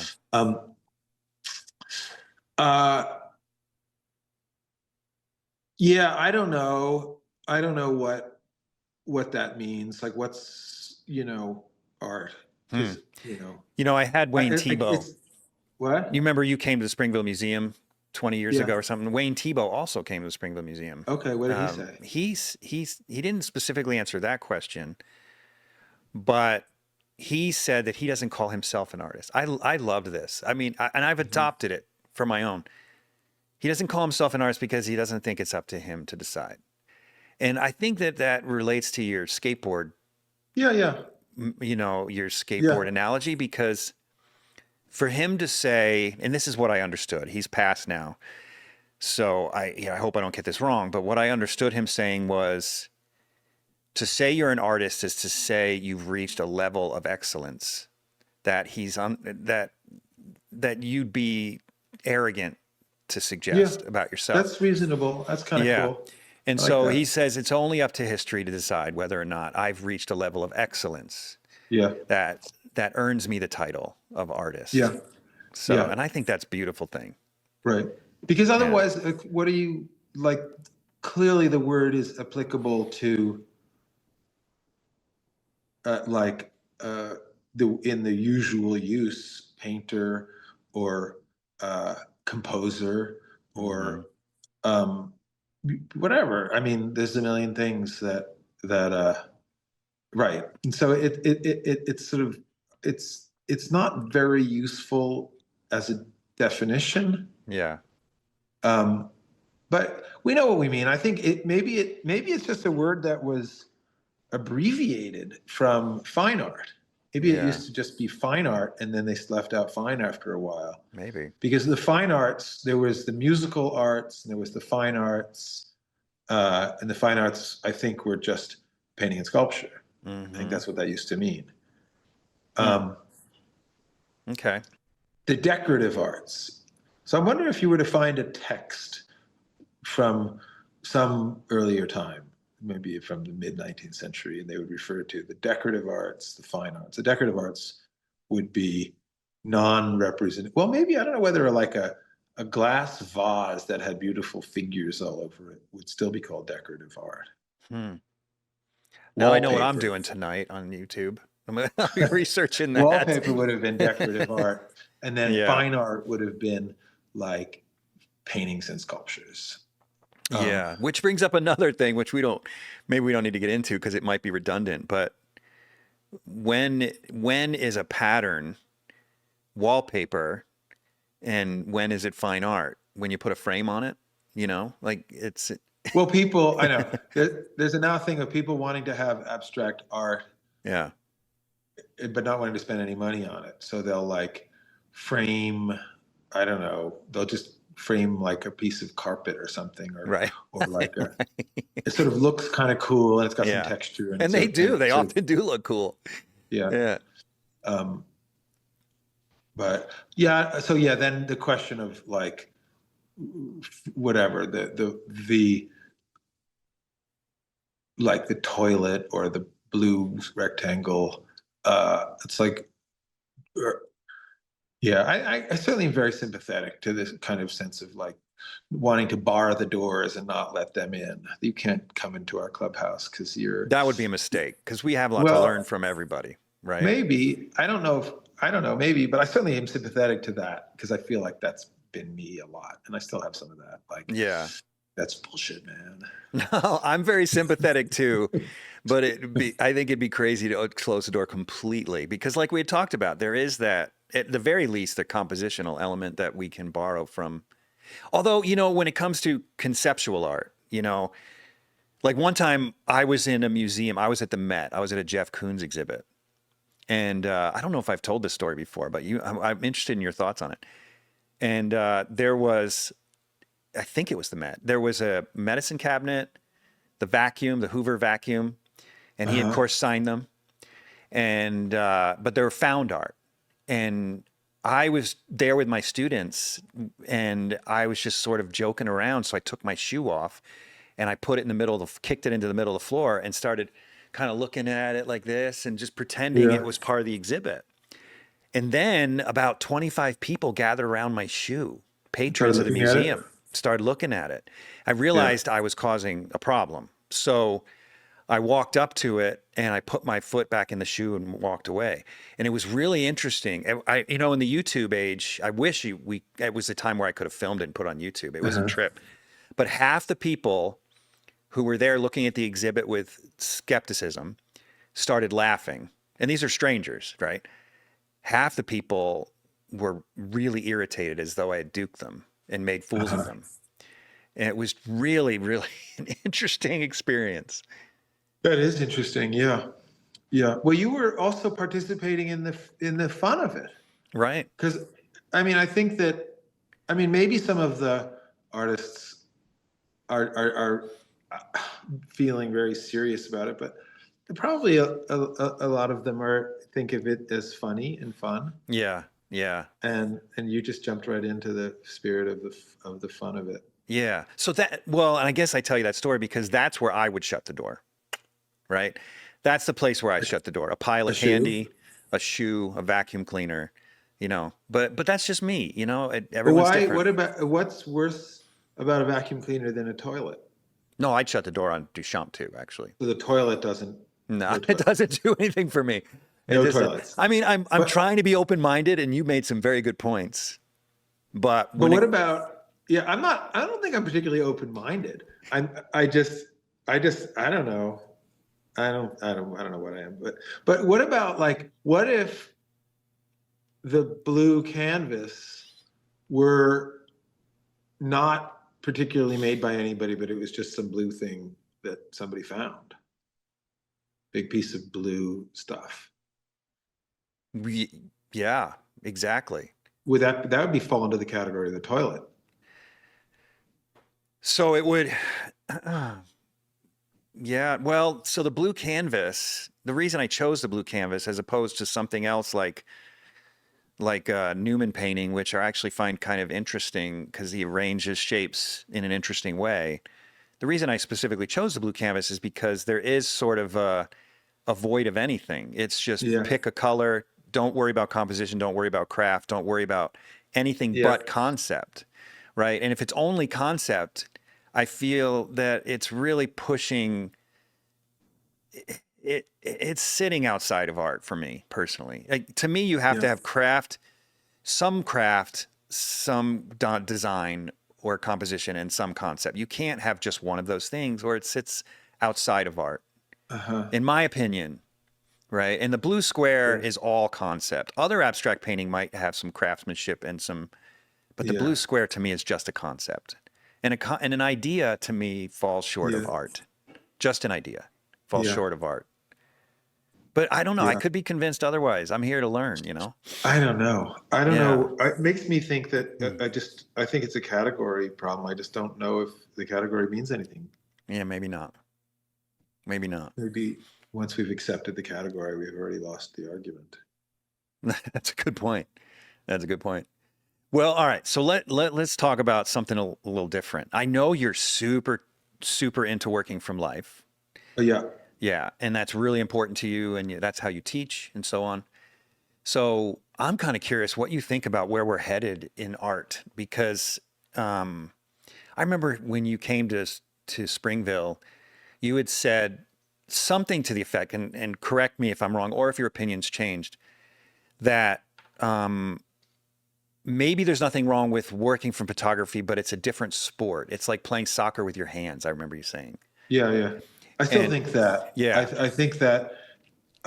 Yeah, I think that all like a cultural activity is a tradition that's been built up by people doing it for whatever reason over a certain amount of time. And as people did it, and as the practitioners and the public and the whatever who are the fans of it are in a kind of conversation over time, the form becomes somewhat refined until it becomes like it's a sonnet. And then sonnets develop in Italy, I don't know, 1300s, 12, I don't know, something like that.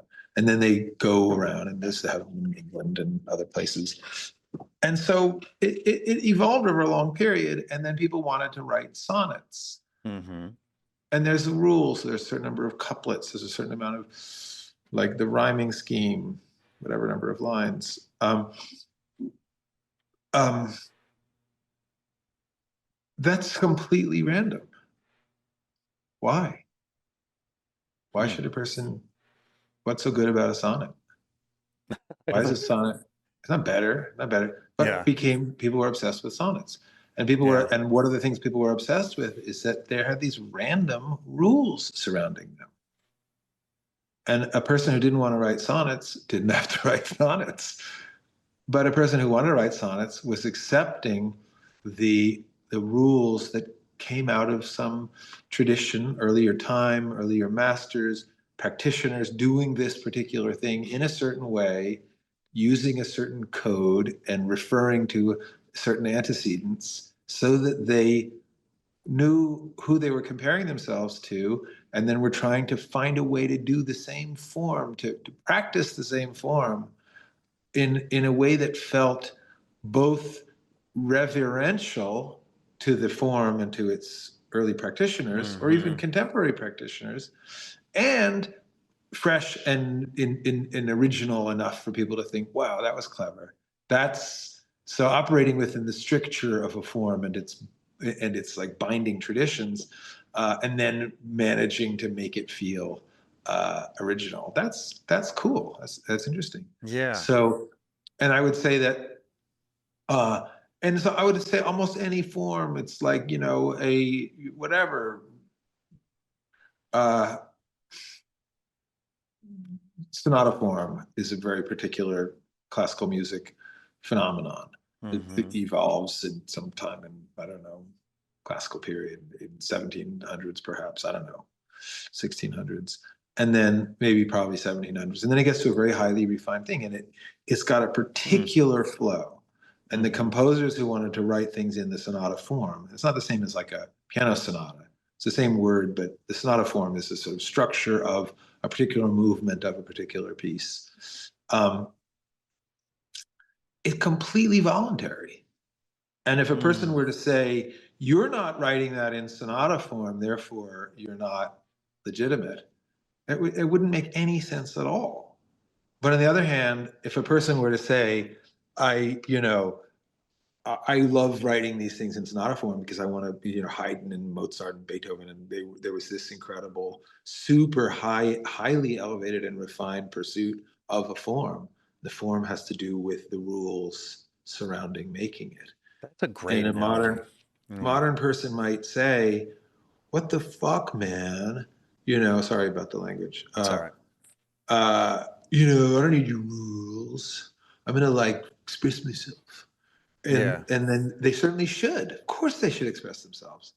But on the other hand, for them to run down the sonata form, if they don't like it, then they don't have to do it.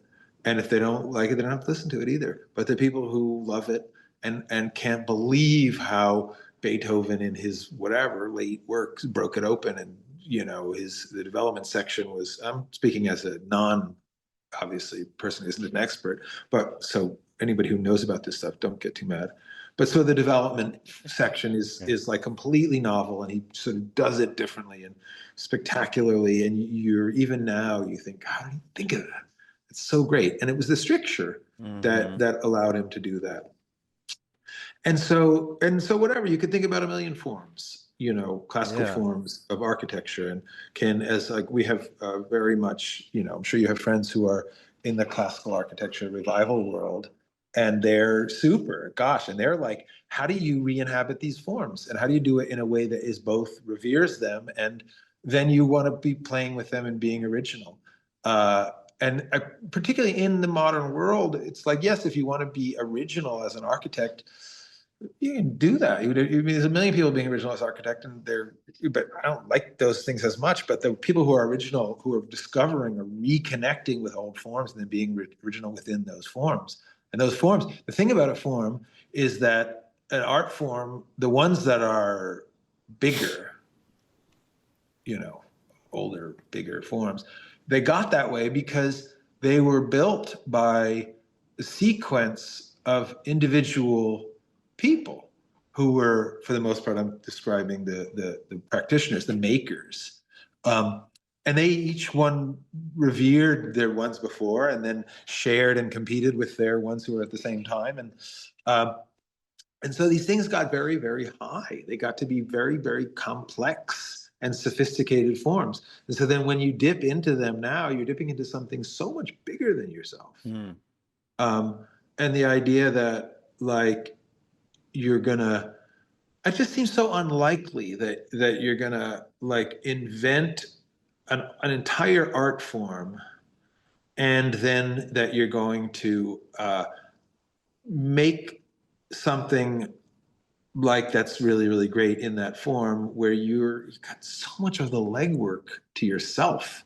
Mm-hmm. Anyway, so I think about the painting from life as it's like a form. It's like, and when people say that, why would you be like, why wouldn't you use all the tools at your disposal? That's a really good question. And I would say, you know, I honestly, there's no reason. There's no reason why I would hamstring myself and make it harder than it has to Well, be. except that you like sonatas, I like this form. It would be right? like if soccer, when everybody stopped in the world, stopped playing soccer, probably the analogy I was making back then, And some bunch of kids found an old, video of like black and white video of Pele playing, and they're like, "What the hell is that? That's amazing! I want to do that." And Mm-hmm. then they went and learned how to do it, and they desperately learned how to do it. And one of the things they realized is that, isn't that funny? He never touches the ball. He's not touching the ball at all. So like they're learning how to do it. And then they're coming up into the world, and there's this whole other, then other people say, what the hell, why don't you use all the tools at your disposal? And so then they start playing like then they start playing soccer with their hands, and they get really good at it. And there's this whole like big international soccer revival, but a lot of it has people playing with their hands. Most of it is that. And the people who don't want to use their hands, first of all, they might be all filled with consternation and blaming the people who are playing with their hands and saying, you're not doing it right, you're faking, you're cheating. Mm-hmm. But at a certain point, the only sensible thing for them to do is to say, look, you've actually developed your own form. That's a different form. I don't think it's the same thing that Pele was doing, but it's pretty cool.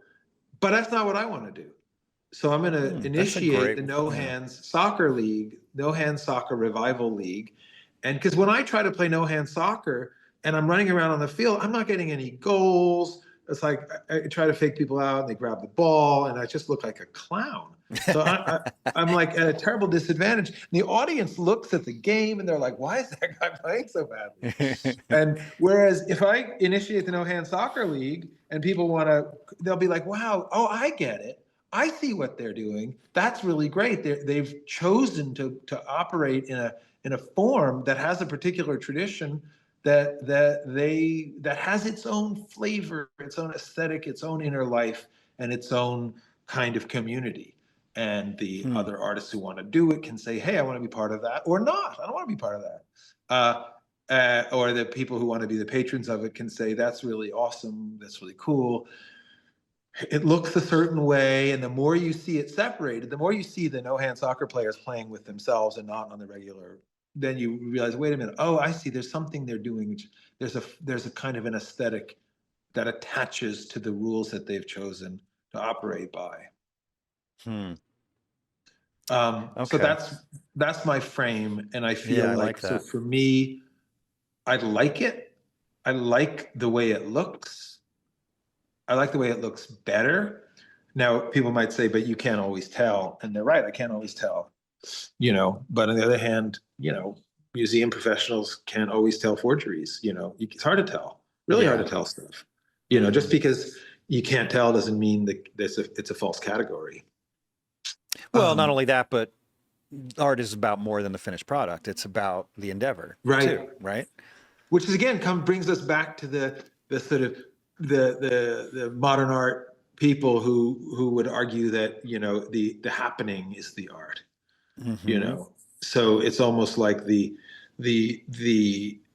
art is the making of it, which I don't, there's something to that, but I don't know how far down that road I would go. So then I would say that there's, and one of the things I would really like to do, and I'm having trouble doing this, is argue for the kind of classification, to make a big effort, because the thing I've loved ever since I was a kid is the making it, and then the eye, my hand, my eye, my imagination, my direct, unintermediated relationship with the world out there. And I mean, not intermediated by the machine like a camera. And I feel that that struggle to do it, which is, it's like philosophically enormous. Like the difference between the world and a picture is it's like a chasm that's inconceivable to cross. And so when you look at the world, or you remember the world, and then you make a picture that's a representation of your observations or memory of the world, there's something, so again, like, to come back to that word, like shamanistic. You're doing something bizarre and inexplicable. Like, what the hell is this? It's like, this is flat, it's just some oily dirt, and I'm rubbing it, or a piece of graphite, and rubbing it, and I'm trying to make on this two-dimensional plane something that's supposed to stand in for the world. Now, if I'm doing that from a photograph, that's already been done. Mm-hmm. That gigantic leap, the metaphysical leap from the world to a plane has been done.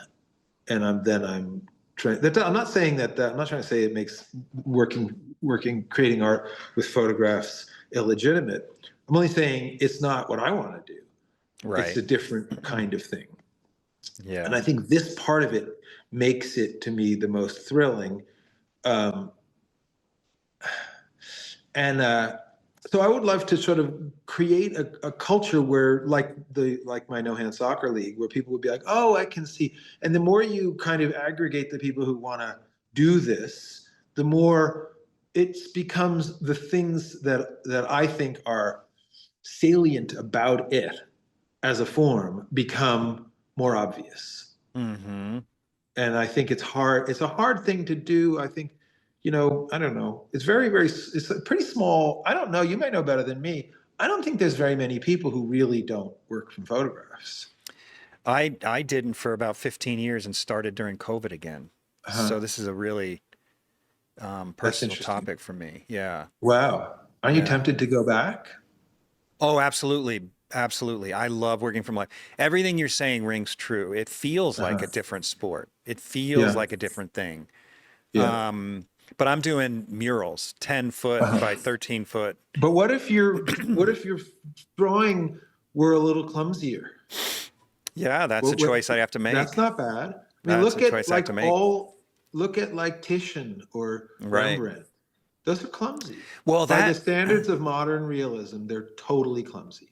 Well, that brings up or goes back to something I think you were about to say, but you sort of cruised past it a little bit. You said something about categorization. Yeah.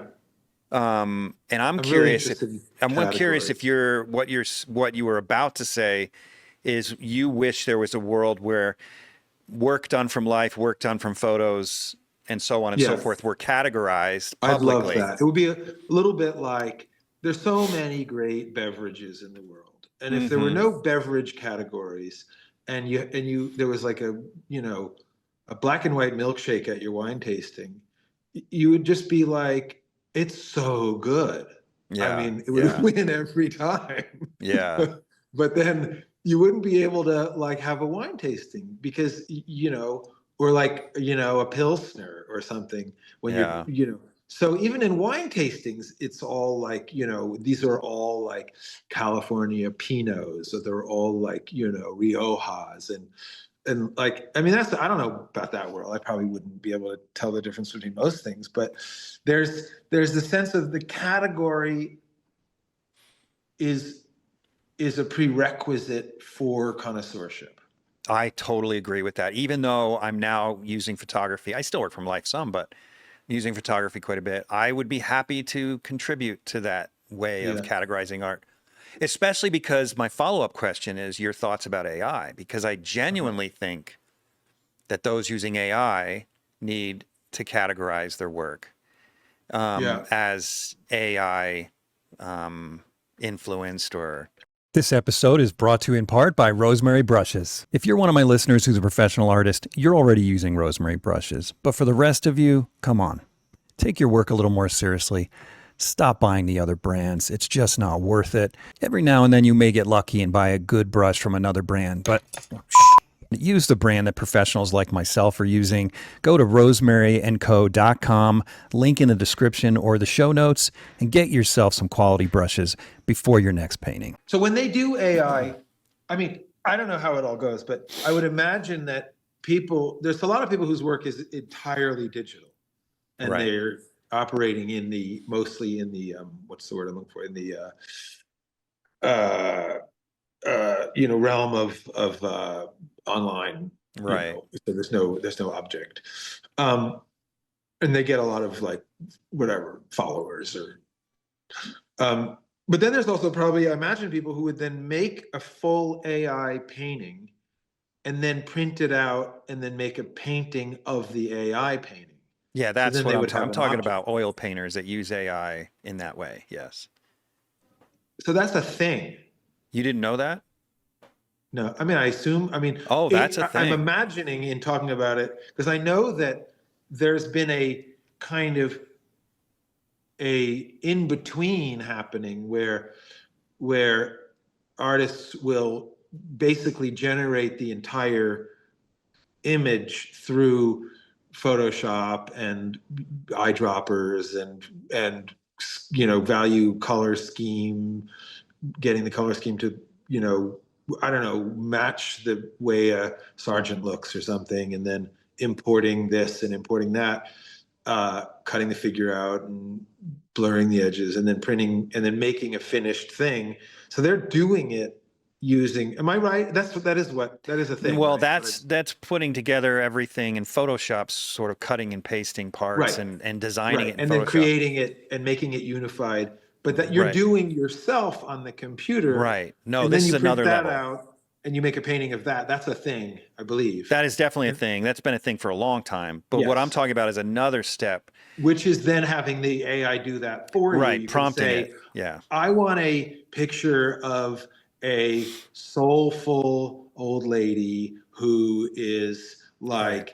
like, looking into the distance, where there's a valley and, and some thunder clouds, and it'll give you some options. Right. And you can say, wait, can you make her a little bit more gaunt looking, or can you whatever? Right. Right. Right. And then it'll give you that. Right. And Yeah. No, then that you is can, happening. Yeah. and then you could print that out and put it next Or to your just pen. work off a monitor or whatever. Yeah.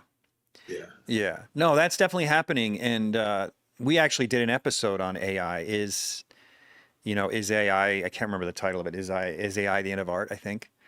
And I'm still not sure where I stand on it, but I do Well, think that yeah, categorization is important, yeah, right? yeah. It's funny for me, who okay, I interrupted you. Go ahead. Well, no, I think I was done. That was my last thought. Is I think Yeah, that if it is legitimate art, at the very least, should be categorized yeah. because it's such a different thing. Yeah, I but mean, interestingly, my feeling is a little bit. My sort of line is is in front of photography for the such a different thing. right. So part of me is a little bit, when I saw this coming, whatever, and sort of imagined the implications. I had the thought that it was maybe a good thing for me and my obsession, because it'll mean that it'll draw into higher relief the difference between artists who are doing it in a kind of old school revivalist, heart and soul, eye in hand way, Yeah. and the artists who are essentially kind of technological operators. And that it'll mean that, and I was sort of thinking this will be harder for the people who are doing work that's a little closer to AI, meaning that are already doing by hand a lot of the work, the digital work, whose work is sort of pretty digitally built already. Yeah. Yeah. That's an interesting perspective. I like that. Yeah. Yeah, So maybe pushing people to the extremes. There'll be all or right. nothing kind of a thing. Yeah, a little bit. Yeah, kind of like a Leninist accelerationism. Yeah. Yeah. Huh. That's interesting. Well, going back to your question earlier, yeah, at some point I'm going to go back to entirely from life. I I'm not think sure when that here's is. the thought I have. I want to talk a couple more things about photography, if you don't mind. No, go for it. That there's the reason why people say they work from photography is that they're doing a project that they can't afford a model for, or it's impractical. They use the model. But then there's the other reason that everybody sort of secretly accuses them of, which is that they can't draw, Right. which is sometimes true and sometimes not, because a lot of people who, yeah, I know pretty well they can't draw, and then I see these like super realistic things that they did. But then there's a lot of people who really can draw, like yourself, and that's a very different thing. But there's a third thing that, and I don't know where you stand on this, that I think and people don't talk about it, but I think a lot of people work from photography because they want the photographic aesthetic as part of their work. It was just the issue. I think that, so for instance, there is a we modern people have a sort of a photo conditioned eye, and that we believe in photographs and we think of them as being true, and they're also photography is there's a certain quality. Photographs are sort of flat, and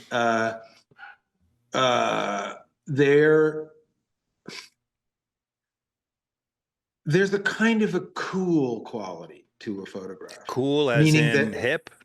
cool as in hip, but also cool as in emotionally tempered. Okay. That they just don't feel nerdy, and because they don't care. Cameras don't care. They don't think, oh my God, here's the eyebrow, here's the nostril. You know, they don't think anything. And so they then emanate a sense of free-spirited cool, like cool to they're not like trying so fucking hard. Whereas when you draw from life, there's always a quality of trying so hard. Yes, And there I is. think and that is embarrassing. It's like, you know, hearing your voice on tape and you're like, oh God, I hate that guy. And when your own drawing has that quality of you're out there, the thing you made and you tried hard and you're like full of your own nonsense. And I think part of like the suffering of drawing is that you're always having to face that. And everything you make is all gross and like overly representative of your own foibles. And the camera, working from photography, it can just free you from that so well. You don't have to, it's just a kind of a vacation from self-loathing. But I think a lot of people like that, understandably, because it's hard. It's hard to always have to have self-loathing every single day. And so I think then also I think I sort of got on that was a little tangent to what I started on, which is this idea that there's an expectation of the photographic image as a more truthful, as like a kind of a visual verity. And that, so for instance, here's a thing that I've noticed a lot, that for years, people would come to me to want to study, and in the conversation about, well, what artists do you like? There's this kind of moment that they almost, like a huge fraction of them will land on, and it's the artists who are going from maybe sort of Sargent era, Zorn, Bouguereau, that whole period up until like, whatever, that's the gold sweet spot. And so what is it about those artists? Well, it's that they were, imagine you drew a big Venn diagram, historical Venn diagram. You had two circles, and one is old masters, and the other is, or whatever modern people think that word means. And the other circle is the age of photography. And I would say that the overlap of those two circles in that Venn diagram are old masters who worked in the age of photography. And that's what all of the kids who come to these schools, that's what they all want to do. They're all like, and it's because those artists were profoundly influenced by photography. Most of them worked using photography. I think there's often a little different. I think artists who grew up came to maturity before the wide proliferation of photography, which happens around 1870. Generally, their work feels a little different than the artists who grew up in a world that was completely photographic. In that their sense of what an image wasn't so powerfully influenced by photography. Right. So this desire for the photographic look, it's so strong. It's so strong. I think it drives the market. I think when people like in the anti-modern art realism market, I think whatever that is, to whatever extent it exists, and there's galleries around that really, they and their clients really want more photographic looking paintings. And when the paintings look less photographic, they feel awkward about it. Like that's sort of, it gives them slightly the wrong feeling. And I think partially it's that a lot of those galleries, what they're appealing to, in a way that I have no complaint about. I mean, I have complaints, but I wouldn't argue that it's not legitimate. Is they're appealing to the aesthetic of 20th century American illustration, which is an aesthetic, and it's a very photo related aesthetic. Yeah. So that, I think a lot of people use photographs for those reasons, because they like the quality that photographs have, and the market really likes that quality also. And so that's left out of the conversation, because people mostly say it's because it's a convenience or it's a necessity, but not that it's a goal, not that it's and it is ultimately. And the other thing I noticed about people who come out of places like mine, or whatever other place where they've been working consistently from life, is that working from photographs in the very beginning often doesn't make that much difference, but over time I've noticed it makes more and more difference. And I've noticed that. What do you mean by difference? Difference in the like, work, or? Often I'll see things that were done by a person where they had been working from life only for a long time, and then they're also using photographs.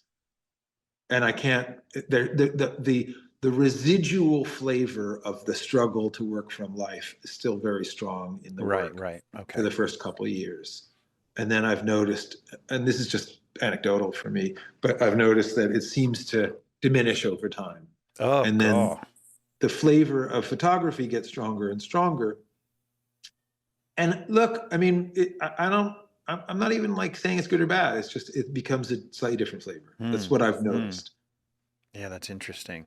Yeah, no, I share your sentiment 100%. I absolutely love working from life. Yeah. Yeah, and we won't get into why I switched, but it's a really interesting discussion. But yeah, so then I would love to have a sort of categorical conversations, and have it be, like I put up Instagram things and I say, from life. And people like to say from life. Yeah. Which is hard, because not everything that's not done, there's also from your imagination. I do a certain amount of painting, particularly landscapes, that I do from imagination.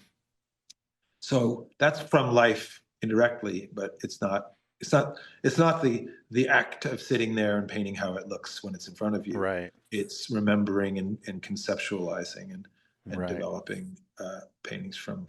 But that I guess falls into the category. It's like a little graceless to say that your category is what you don't do. So I think that's why people like from life rather than not from photos. Yeah. That's a good point. Yeah, interesting. Okay. Well, hey, we've got to look at your work, man. We've talked a long time. This has been great. So let's look at your work before we wrap up. Sure. What is best, your website or your Instagram? Oh, I don't know. I've been getting look at that. Yeah. Let's do your website then. Sure. Oh my gosh, I haven't looked at my website in so long. Yeah, and I'm familiar with all of this work. I mean, most of my audience probably is. Yeah. Sure. I just bumped into her the other day at a play. I hadn't seen her in 20 years. No kidding. I mean, it's just beautiful. Okay, so looking at this piece, I wish I could zoom in. I apologize to the audience, but looking at this piece, it brings up questions about your curriculum. I've heard things like, I had Michael Klein on, and he had mentioned that you have this, I think this came from you, you have this analogy about turning form and picturing like ants walking across the form, or being an ant. or being an ant walking across the form. Yeah. It's there's a million ways, right? Yes. How do you break away from your like interior, distantly observed relationship to the subject? And so I'm constantly struggling to come up with little analogies or the ways of transporting my imagination so that I'm really connecting with the thing I'm painting. Yeah. So maybe you could explain a little more. Obviously, you're not going to be able to do your whole curriculum on a podcast, but I see myself as a very optical painter, and I understand that you teach more conceptual. That's what I understand. Well, I try to make a blend. So, Okay. for instance, like the thing I was talking about the people that were like clinging desperately to their own little shard.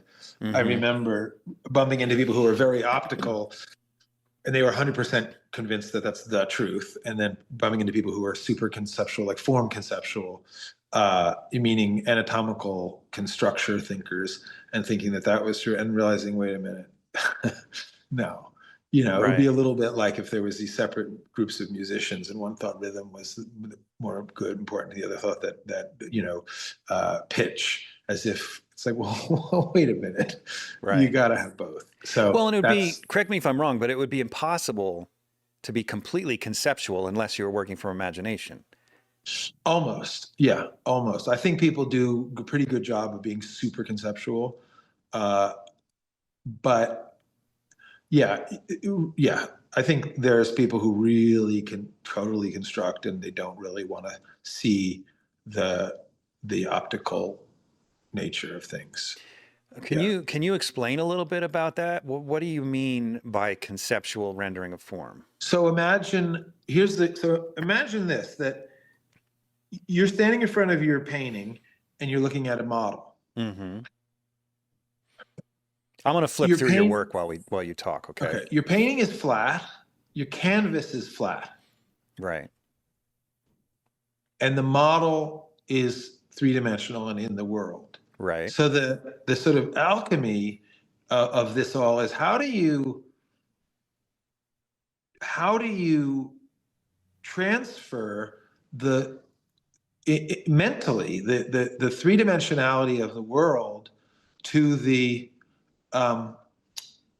two-dimensionality? How do you make an equivalence between 2 dimensions and 3 dimensions? I would say that, with a certain amount of risk of being a little oversimplifying, that the optical approach is to try to interpose a screen between yourself and the world you're looking at, and then imagine that you're representing the plane, that interposed screen, as if, so that way you would see, rather than things in 3 dimensions, you'd see shapes. So if you were drawing a can on its end, that's exactly an analogy I would use. Okay. You see a sort of a circle. Oh, you'd see an elliptical thing, and then you'd see a funny little thing representing the rest of the can. And so that's like a very, very like 2-dimensional picture plane copying opticality. Okay. But then what if you did another thing? So what you're doing there is you're imagining the world is flat, and then you're doing a 1-for-1 working across from a flatly imagined world to a flat canvas. So you've stepped across the chasm by pulling the world up to being an equivalently flat phenomenon. Right. So another way to do it, and the one I'm interested in talking about, is imagine you reach out to touch your canvas and your hands don't stop when they hit the canvas. Imagine it's like a Narnia canvas, and your hand passes through into a fantasy world of imaginary depth. And then you reach through, and then you're my hand's not in the picture. You reach through and you're making a a dimensionally built world 10 inches behind your canvas. And if you're making a pencil drawing, your hand, penetrates the canvas, and you're turning, and if the model over here, if the deltoid turns down like this, and then your pencil, you turn it down the same. You imagine, just the way it's possible to imagine the world is flat, you can imagine that your picture is deep. And then you build your dimensional world behind the picture in a reverie of the imagination of depth. Yeah, that's really interesting. So it's really a mental exercise more than anything else. But everything is, I think. So, right. But pretending the world is flat, it takes years to learn how to do that. It's very, very hard to do that. It is. Super counterintuitive. And you have to break an awful lot of your own expectations. We talk about that also. I mean, I'm very interested in using flat shapes and like two-dimensional understanding of the three-dimensionally visual world. And I like try to, like, as I was saying at the beginning, separate the project into component parts. And that's one of the component parts I feel like we have to learn, and then we have to learn how to use. And then this other component part is learning. And it's this kind of mode switching different people are different. Some people, it's very, very hard. Mode switching can be brutal because it's just mentally taxing to switch so completely from one mental state to another. Is there an order of operations? In other words, I start with pushing 2D hard. That's what I was wondering, because it would serve you for dealing with foreshortening and proportion. Yeah, very helpful. Yeah. Okay. And then, but on the other hand, the first thing people do is a whole lot of 2D drawing, but then make these really lunatic, and every year they get even more insane cast drawings, like a mouth, ear, eye, and those are exercising in spatial imagination. So like reaching through the picture and trying to, and often it's like, kind of a fake it till you make it, where you pretend you're thinking in 3 dimensions, even though you're not. And then all of a sudden one day you realize, oh my God, I'm back there. I'm back in space. Yeah. This is crazy. So maybe you could expand a little more. So let's say. So the ant on the form is a way of getting back into space. So I'm back there, I'm crawling around, or like this portrait is enormous. It's like Mount Rushmore, and I'm like the guy who was hired to clean Mount Rushmore, and I've got my, rock climbing gear, and I'm climbing across the zygomatic, and I'm like, I'm just getting onto the eye bag, and then I have a little place I can hang out for a minute and rest, catch my breath because I'm on an up plane. Okay, now I got to go here, and you're working across, and on your picture, meanwhile, you're like, you're making the very same planar changes as if you were the ant or the rock climber on the dimensional person in the world. Yeah, that makes a lot of sense. It really does. And I honestly, I think intuitively I do that myself, but probably not to the degree that you do it. But the question I have is, a lot of lighting makes a big difference. Yeah. Right. So we try to set up a relatively single light source conditions. Okay, but for example, though, let me give you one example. So let's say it's a single light source. Let's say, just to keep it simple, you got a guy laying on his back.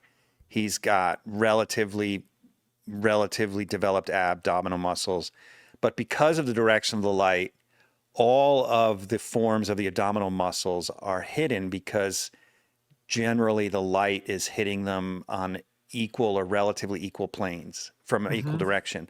So a lot of that form is hidden, but it's there, right? But if it's completely if the light is making it unobservable, which is pretty unlikely, it would just be very, very hard to observe. Okay. I mean, I wouldn't imagine. So that's where you use it, because it's there.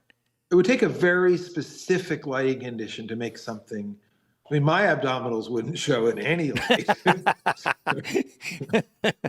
Well, you know, I know that's not a prime example, but I know I've seen situations where the light is hiding lots of the plane changes. Then They're I usually wouldn't subtle want to. plane changes, right? Well, then I would. But you can, when you look hard enough, you can find stuff, and you. But if the light, you're representing, or your goal is to represent the form as illuminated by the light. So that's why it's a back and forth, because you can't get No, carried because away rendering the abdomen when it's yes, not that way. I don't know. I would say that I'm not saying you switch to the optical in order to represent the light. I'm saying the every moment of the form that, like, as our little parlance is to say, when you're on the form. Suppose you're on the form. Right. What you're doing is you're making a moment-to-moment assessment of the intersection of the plane that you're conceiving of at that very moment and the light coming from the light source. Ah, okay. I understand. So as I'm moving along, like my little ant, I'm either at the shadow edge, and I'm just on the wrong side of the shadow. It's like just before dawn. The light can't hit the ground at all. Doesn't hit anything. Yeah. And then as I walk a tiny bit into the shadow, it's like the tops of the blades of grass are getting just tiny bit lit, but mostly it's still really dark. Maybe, and you talk a little more, and then it's sort of light starting to hit at a very raking angle. Then a little more, and then it's sort of diagonally actually hitting. And then you come up even further and it's hitting like, at a 45-degree angle. And then you get up and you're getting, and it's starting to really be like overhead sun. It's like really, and if you move a tiny bit more, so you're doing this thing of like, you're tilting yourself. You're like, okay, now I'm facing more, now I'm facing more, now I'm facing less, now I'm facing less, now I'm facing more. So it's not just that you're thinking, where am I going? You're always thinking, where am I going in relation to, so there's a constant light source and there's a variable plane. Right. So you're thinking, as you crawl around, as you're making your way around like a little ant, you're thinking on your plane, super raking out. Now I'm in the shadow because I just got past the light. Now I'm raking. Now I'm getting lighter. Now I'm getting really light. Now I'm getting really light. And then it's almost, but I got to a new form and now I'm getting a little darker still. Getting lighter. So my representation of the phenomenon of the form as deeply imagined. So I realized that I kind of raced through and left out an important part, because I'm not representing the form as I imagine it. I'm representing the interaction of the form, the variable planes of the form, and the constant light direction. That's what I'm representing. So every moment that I conceive of there is a built-in angle of intersection. Yeah, that's a great analogy. I was thinking as you were describing that ant analogy, the way that it sort of made sense to me was I'm imagining I'm an ant going across the form, and as I slightly turn out from direct light, it's as though the light source is the sun, and I feel the heat start to subside a little bit. Yes. And then I turn back into it, and it gets hotter, and then cooler, and then hotter, and then cooler. Yeah. Yeah. For sure. Or another way of like, and it's all about analogies so often, because it's hard to like get our minds to go on to things. But if you think about it's a super crazy summer thunder shower. And all this rain is just absolutely pouring down. And you've got to just go from your front door to the car, and you've got like something you don't want to get wet. Right. So you want to walk with it almost perfectly vertical, like aligned. So it's as few raindrops hit it as possible. Right.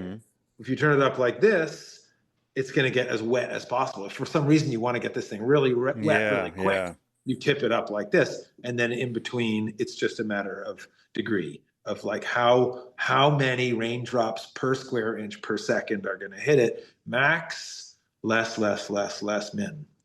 Mm-hmm. And so your form is like you're in this like infinite shower of parallel impact flying across, and you're either facing it more or you're facing it less. And as you move around on the form, you're trying to sort of anyway. All of those analogies That's a are great analogy. so, you know, the heat of the sun, the traveling around in the desert, all of that is so incredibly helpful. Yeah, I think I had one of your students on that that compared it to snow landing on an object, and Cool. where it maybe it wasn't one of your students, I don't know, but where it's Yeah. where it's directly between the light source and the form, it's going to stack up higher, and obviously Yeah. on the opposite side Oh, there's going to that's be great. nothing.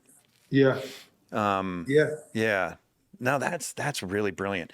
And is this one of those things that you sort of developed over time that you talked about earlier in the podcast, where you're Yeah. trying to figure this thing out and really nail it down? Yeah, for sure. Wow. That's seriously, man, that's brilliant. It really is. Oh. That's great. And your work, I don't know if I told you in the beginning because we got right off into the podcast, but it's probably obvious by this point, but your work is, I mean, it's obvious I feel this way probably to you, but your work is extraordinary, man. I mean, it's Thank you. Thank you so much. it is so beautiful. It is so beautiful. Just love it. Let's see. And you were in Utah recently. I was, yeah. I actually had lunch with Travis Schalt. Oh, he told me that. I was so sorry to miss it. Yeah, I was think bummed he I couldn't came see a day you. before me. Yep. And he did that on that previous day. He said he was telling me your place is amazing. He was so impressed with your inventiveness, like all the machines you've built.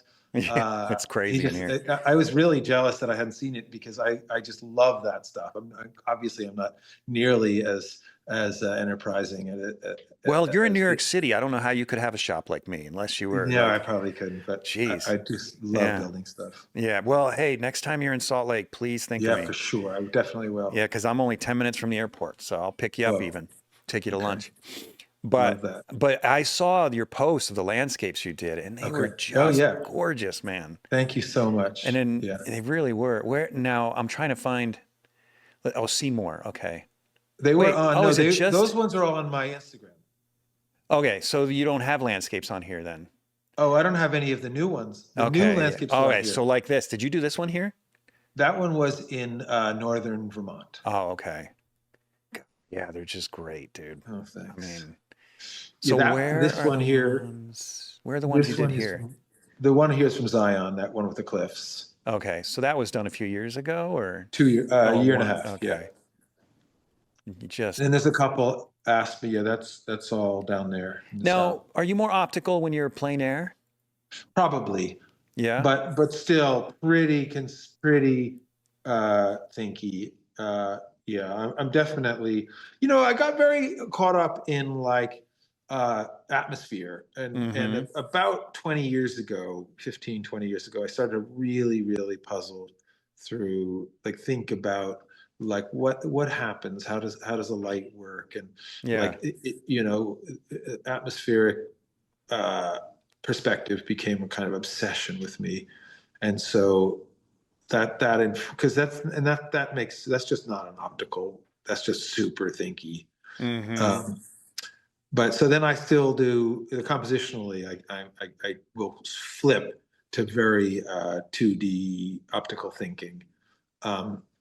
And sometimes I'm trying to bring, sometimes I get too much in my own head, and I've been painting overly, making things over atmospheric and making paintings very uncontrasty because of whatever kind of ideas that I was having about, and I'm trying now to bring back a little more sort of optical, sort of big picture observation to try to get a little more contrast going.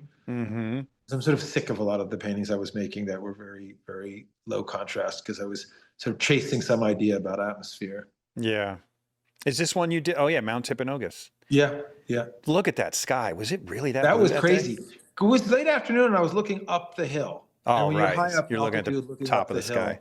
gets really blue. God, Yeah. so blue. Isn't Utah gorgeous? It's so damn beautiful. Oh my Gosh, I gosh, I'm couldn't lucky to live believe here. it. I mean, Yeah, so is New York, to be honest, yeah. but it's a Well, different there's kind of beautiful beauty. stuff around. New York is beautiful in a different way, Yeah. and then there's beautiful stuff around in the New England and upstate. It's Yeah. pretty amazing. Yeah. The thing about Utah that's so remarkable for painters is the diversity. I mean, going from aspen forest to red rock in the same Yeah, state, it's mind blowing. yeah, It's yeah. just mind blowing. Yeah. Yeah, these are great, man. Well, yeah, I hope you do come back. I'd love to spend some time with you to show you around the studio and stuff. Oh, sure. I'd love that. Yeah. That would be amazing.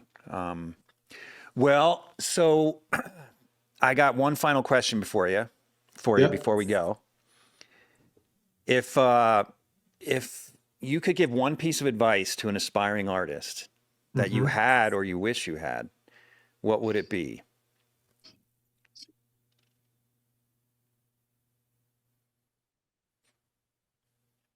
Well, it depends where they are. I mean, the first thing would be to make sure Let's say somebody thinking about becoming an artist. They really want to do it, but they haven't started down that road.